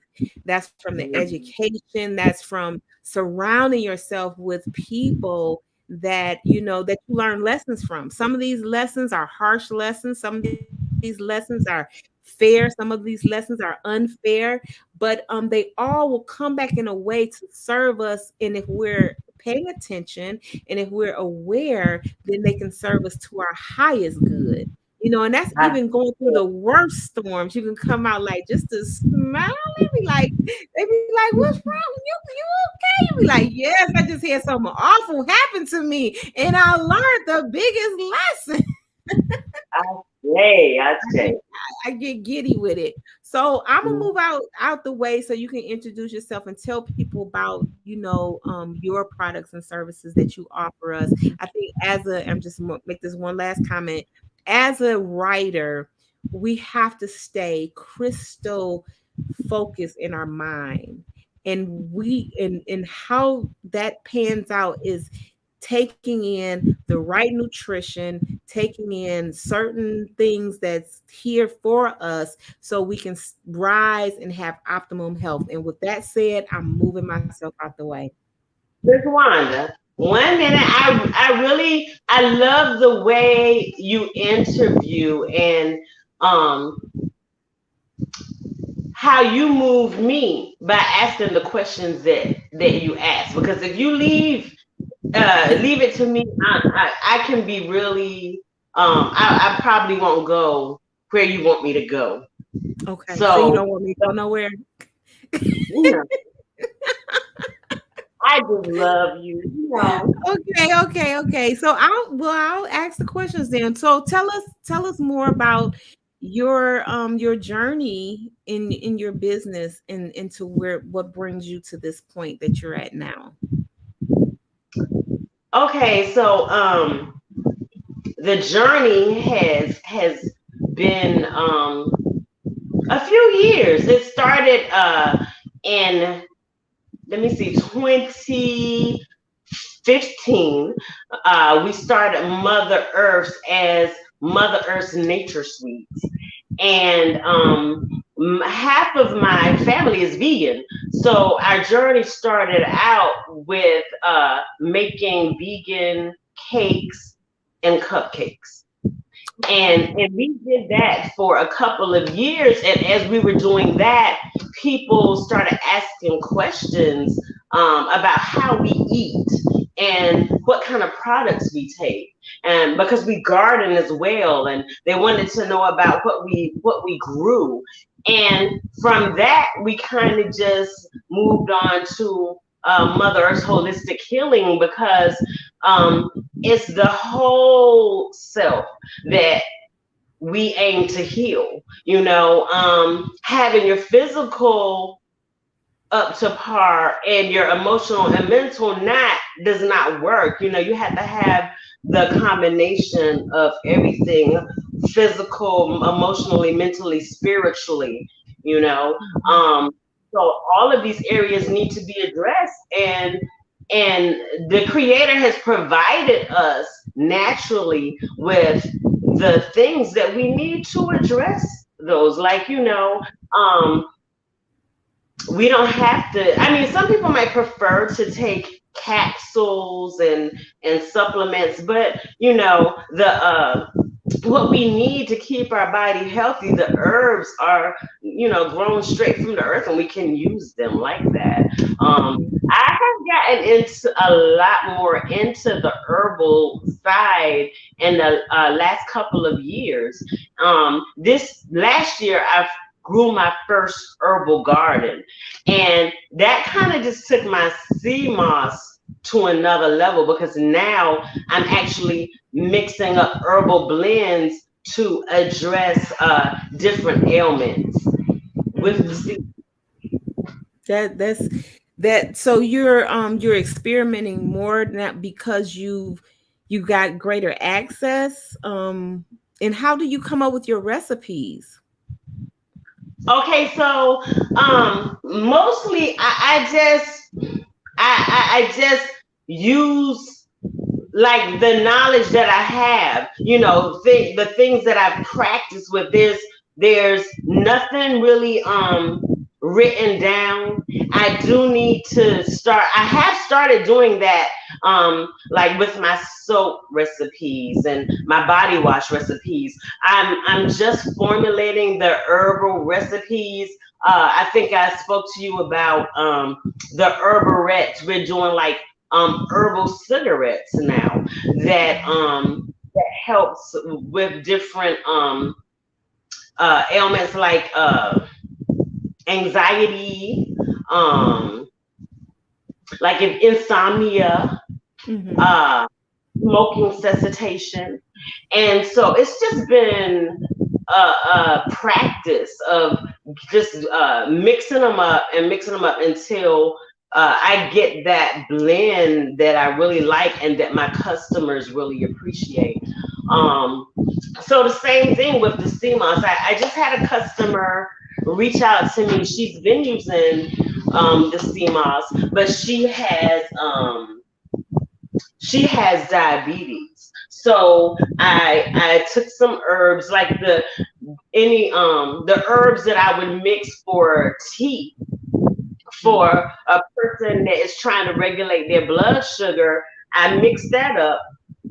It was ashwagandha, lemon balm, and ginger. And I boil it and reduce it, and I add it as the liquid to the sea moss, specifically blood sugar regulation. Mm-hmm. That's good. So That's good stuff right there. The recipes, like we normally drink tea every night. Tea at night is really good to push digestion, like after we eat in the evening, so you won't have to lay down on a full stomach, and because that goes into your acid reflux and everything. It could cause acid reflux, so you want to make sure your food is really digestible. So I practice making different tea blends every night, me and my husband.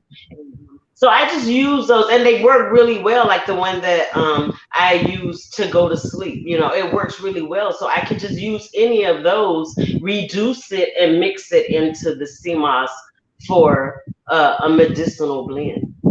Tell people the benefits of CMOS, and that's what that's where I really feel like our community misses the mark on healing. They get medicated instead of healing. So can you tell us more benefits of the CMOS and like just exactly what is CMOS? Okay. Hear me?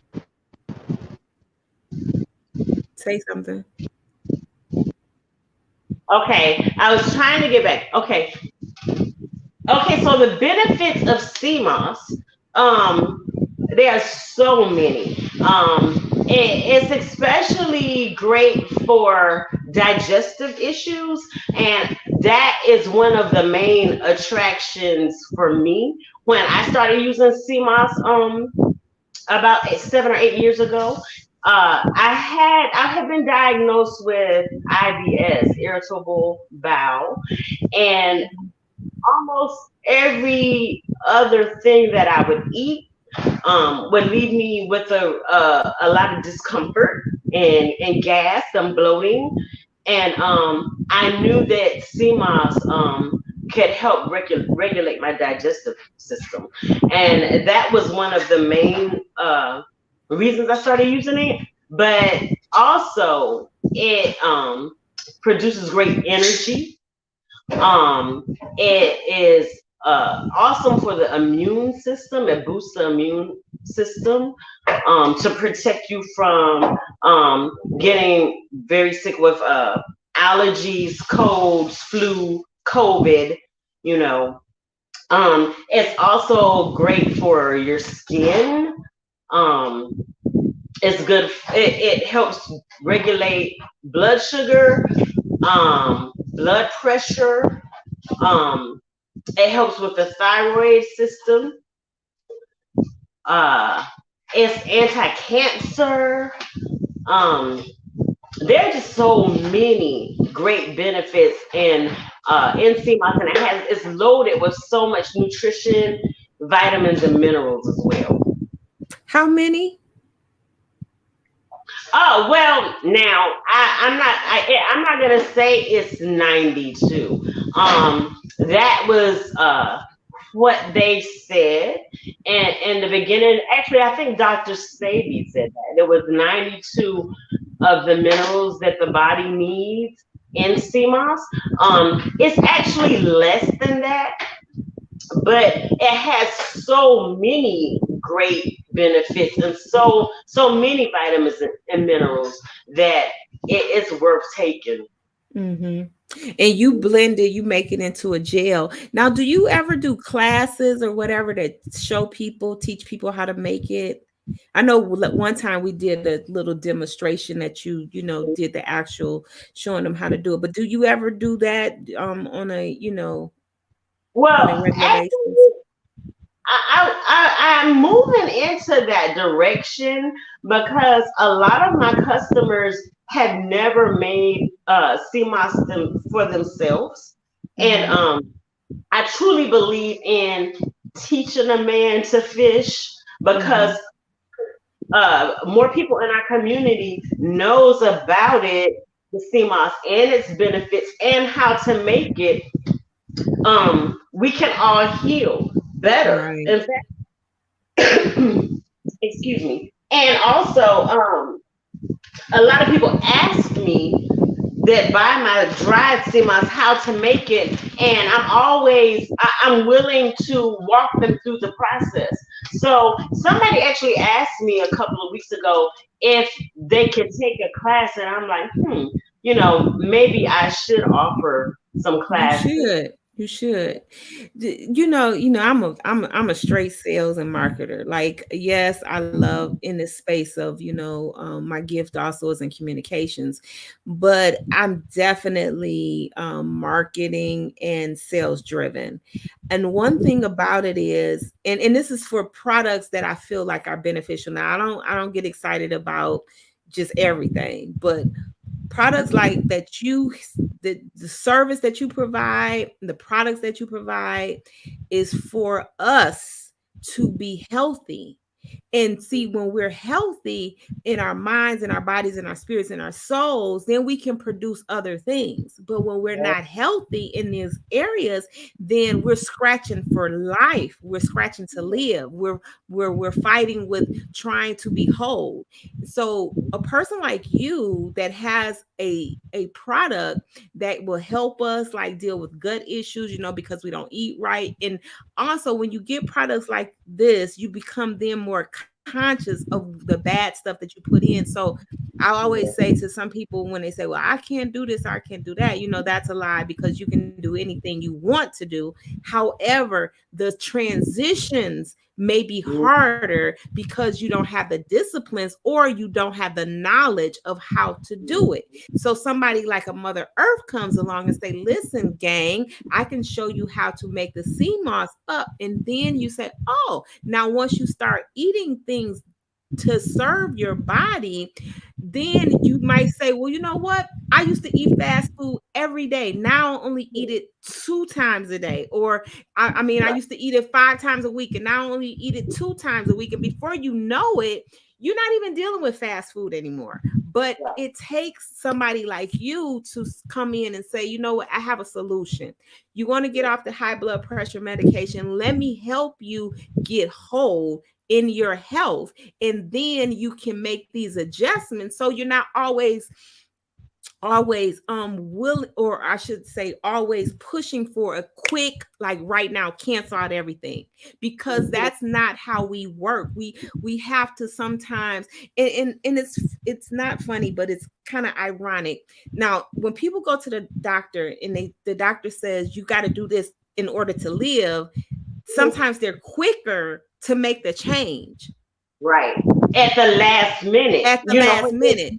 When there's hardly any more time or options left. Right. I want to say something about what you just said, because I just started a new job a few months ago, and it's in Decatur, and in the area that it's in, there are, I kid you not, 5 chicken restaurants. And I think I talked to you about that before. Chicken can be my kryptonite. That can be my weakness. And also the office that I work in, they stock it with sodas. Now, mind you, I stopped drinking sodas maybe 25 years ago. Mm-hmm. And so I'm saying this to attest to the fact that you're right. The journey is not easy. It's very challenging, even for someone who has stopped some of those habits. Like, if you don't use it, you lose it. And when I started working for this office, I found myself with a can of Sprite in my hand. And I'm like, oh Lord. And and then I started going to the chicken restaurants because that's where my coworkers were going. But then I started feeling a little bad. My energy started getting low. Mm-hmm. About a week or so ago. I thought that I had COVID, really, because I got all congested and kind of swollen up in my sinuses, and I have chronic bronchitis. But because of the habits that I had put in place, I hadn't had a flare up in a long time. So it took me, falling off a little bit, to be like, hey, pull it back, get in check, because, the fried foods regularly, not good. It's just not good. And it causes excess mucus. And when that mucus gets in, it's easier for those germs and bacterias and To build up. right to attack. To attack. So Yeah. I would say that, this journey, we all have to stay vigilant on it. Yes, we You know, do. Mm-hmm. the earth, I'm no less susceptible to it if I don't practice. And Right. as you said, any progress is progress because Mm-hmm. I'm back to that now. It's like I haven't had a soda in about 3 or 4 weeks, and I'm proud of that. And even though I drank four, maybe 3 or 4, I can really tell a difference in Yep, my you body. can tell the difference. I Mm-hmm. can because that stuff in your body keeps a score. Your body knows the difference. You know Mm-hmm. because it's if you're not doing it, it's like you're putting something really foreign in it, and it wants to fight back, and Mm-hmm. it doesn't really know what to do with it because there's really no nutritional value. It's making you full, yeah, but there's no nutritional value to our fuel, the healthy fuel in it. And yeah, in the long haul, that can really impact your health. Yeah. Absolutely.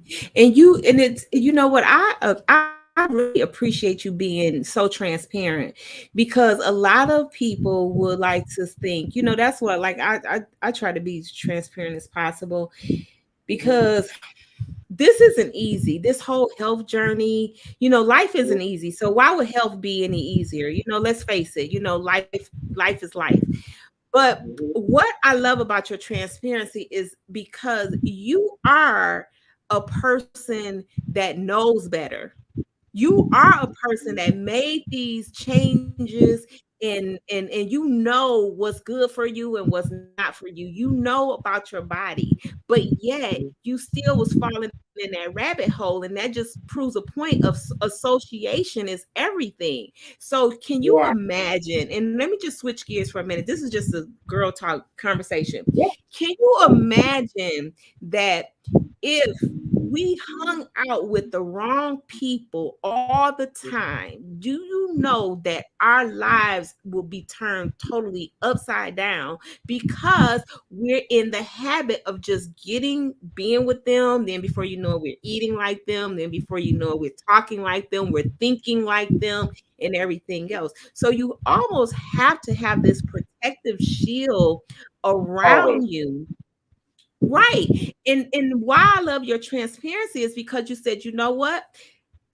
You were aware enough to know what you did, when you identified with where you were, you did it, and now you said, okay, I gotta come on back. I gotta come on Yeah. back to the other side. And so many Yeah. people try to act like they do the right thing all the time. Like this is what I do, and I do the right thing all the time. It's like, no, we don't. Sometimes, like we're not gonna talk about how you was in that closet trying you do eat some stuff that wasn't supposed to, but I love the fact that we can always start over, and this is the point I'm making. This comes with our authors that put the pen up and put it down and they started all over and they said, I'm gonna get it done. I am honored to have you as one of our sponsors to help people get that nutritional side together, get that mental state together, get that the operation of community together, because you offer so much to when somebody gets to know you, they'll be like blown away with all of the way that you serve everybody. I walk over referrals to you because I appreciate what you do, you know, and you don't have to be fearful in knowing that you share your gift unapologetically and without the fear of competition. Mhm. Like that means a lot because sometimes we get in a space of we know what to tell people, but because we fear not we fear like, oh, we're gonna lose something or whatever, then we don't tell them. But you tell it all, you tell it all, you tell it all, you tell it all. Because everything that we have, Jah gave us. Nothing is ours, and we're given it so that we can share. If we don't share it, we think by not sharing it, we're protecting ourselves, we're protecting that information, but we're really losing it, you know. Um, Nothing I have is mine. And that's the approach that I take on that. Right. Nothing I I, have. I And love it. but you had said something and it hit me and I totally forgot. I wanted to say something about it. So it'll come back It'll though. come back. We both said at the same time. It'll come back. So, do you have any specials going on, or do you have any deals, or do you what are you promoting or anything like that? Just let us know. Give us all the tea right now. Okay, so right now, they're saying, you know, the reports are that uh, COVID is back on the rise. And so I make, these are elderberries. These are the raw elderberries where that I make my elderberry syrup from. And this is a jar of the syrup, very good stuff. Um, it Let me helps to see. keep it helps to keep your respiration clear, free and clear. It boosts the immune system and also has lots of vitamins in it. It's packed full of vitamin C. I add a little rose hip to it. So right, it's normally one for $12. I'm doing two bottles for $20 right now. So you can share it with your whole family.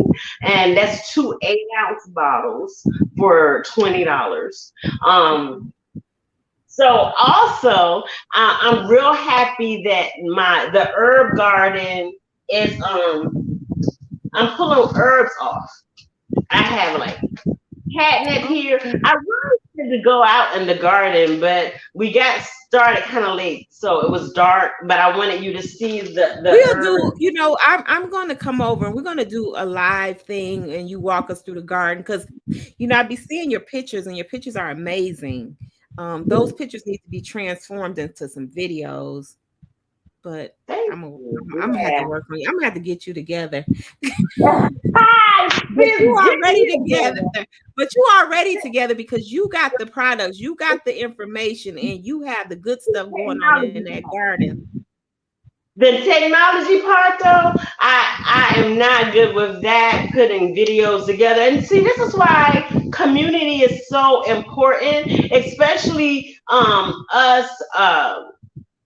Patronizing and supporting our own community because we can barter like everything. I heard your the previous guest say that money doesn't move him. Money is not a motivator. That's always kind of been my motto as well. You know, like I'm more so for us bartering, working together, pooling our resources because that makes us more complete. Like what one might not have, another one have, and if we pull a community of people together that where everybody has something to offer, we're fully sufficient for the most part. Absolutely. You know. Absolutely.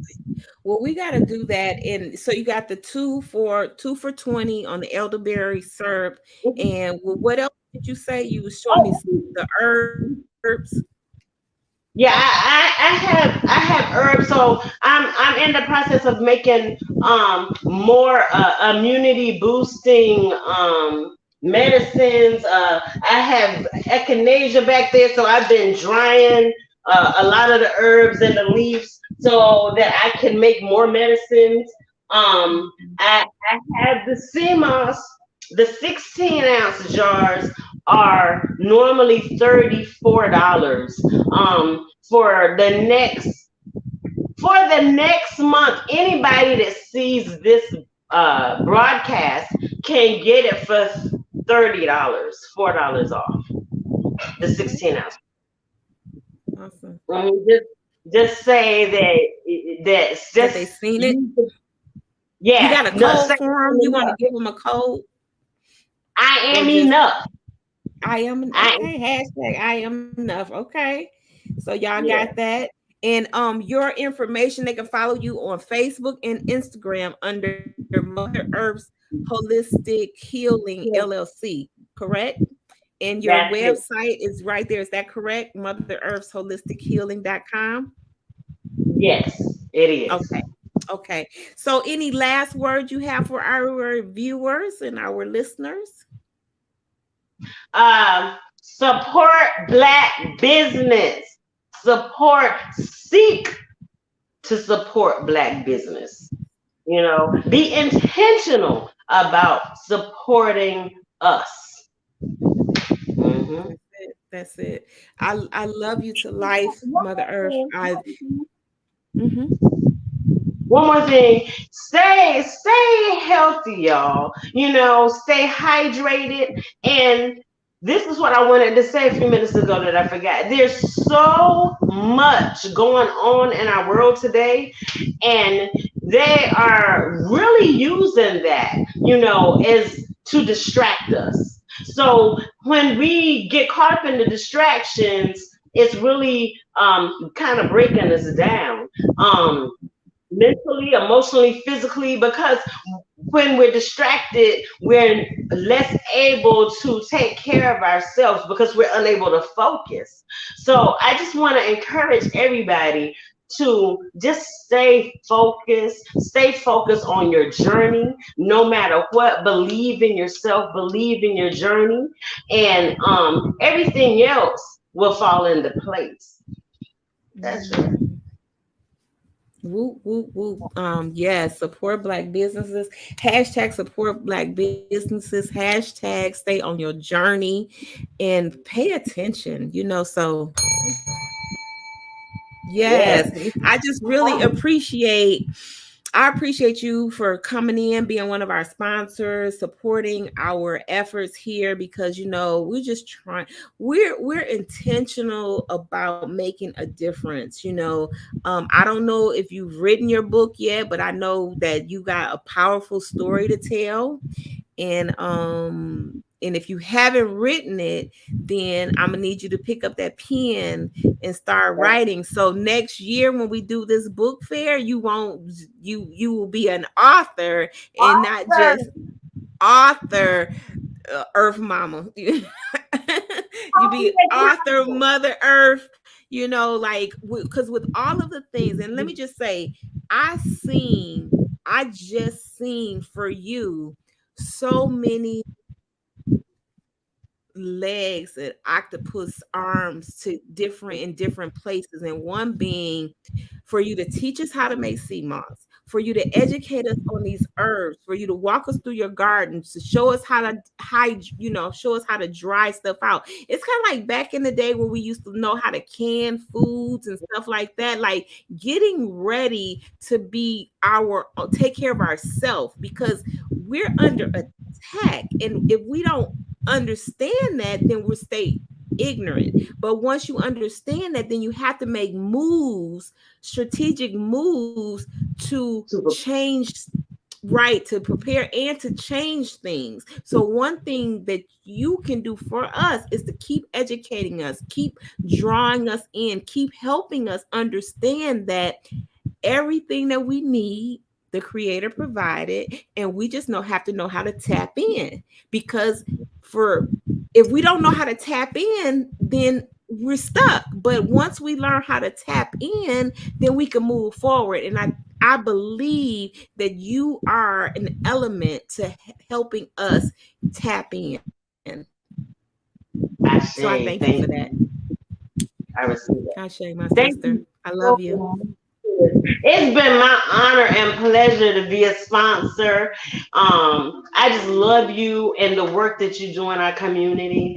And I love that you're a part of my circle, and that you inspire and feed me. Thank you.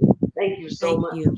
I appreciate you. Thank you so much. You all make sure that you follow Mother Earth on those on Instagram and also Facebook. That you contact her on the website.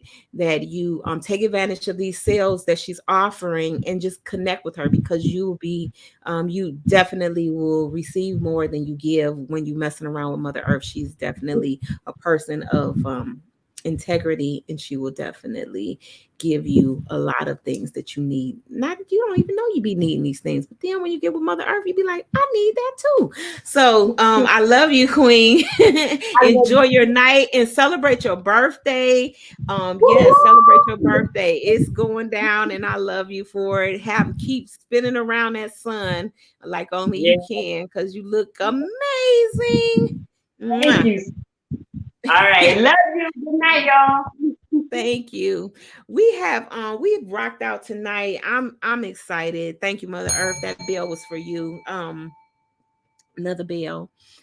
I want to tell you all how special you are. Thank you for being a part of the second annual summertime virtual book fair. I got it right. I appreciate you. Stay tuned tomorrow, 5 o'clock. We're going to kick off with another exciting author. And we're going to learn some more. We have one of our another sponsor that's coming on. That's the Shani D. She is a movie producer. She's going to help us move our literature into another medium and then help you get that distribution deal, because you can't have nothing happen without sales. So again, it's your product, it's marketing, and then it's sales. What I'm going to do for you during this book fair is I'm going to give you some marketing strategies that will help you not just with selling books, but if you are an author or entrepreneur or you're an artist, marketing strategies can be applied to any business that you're operating in. So I want to be able to give that to you as well. But until we meet again tomorrow, I want you to be blessed. Thank you so much. Continue to like, share, and share this information out.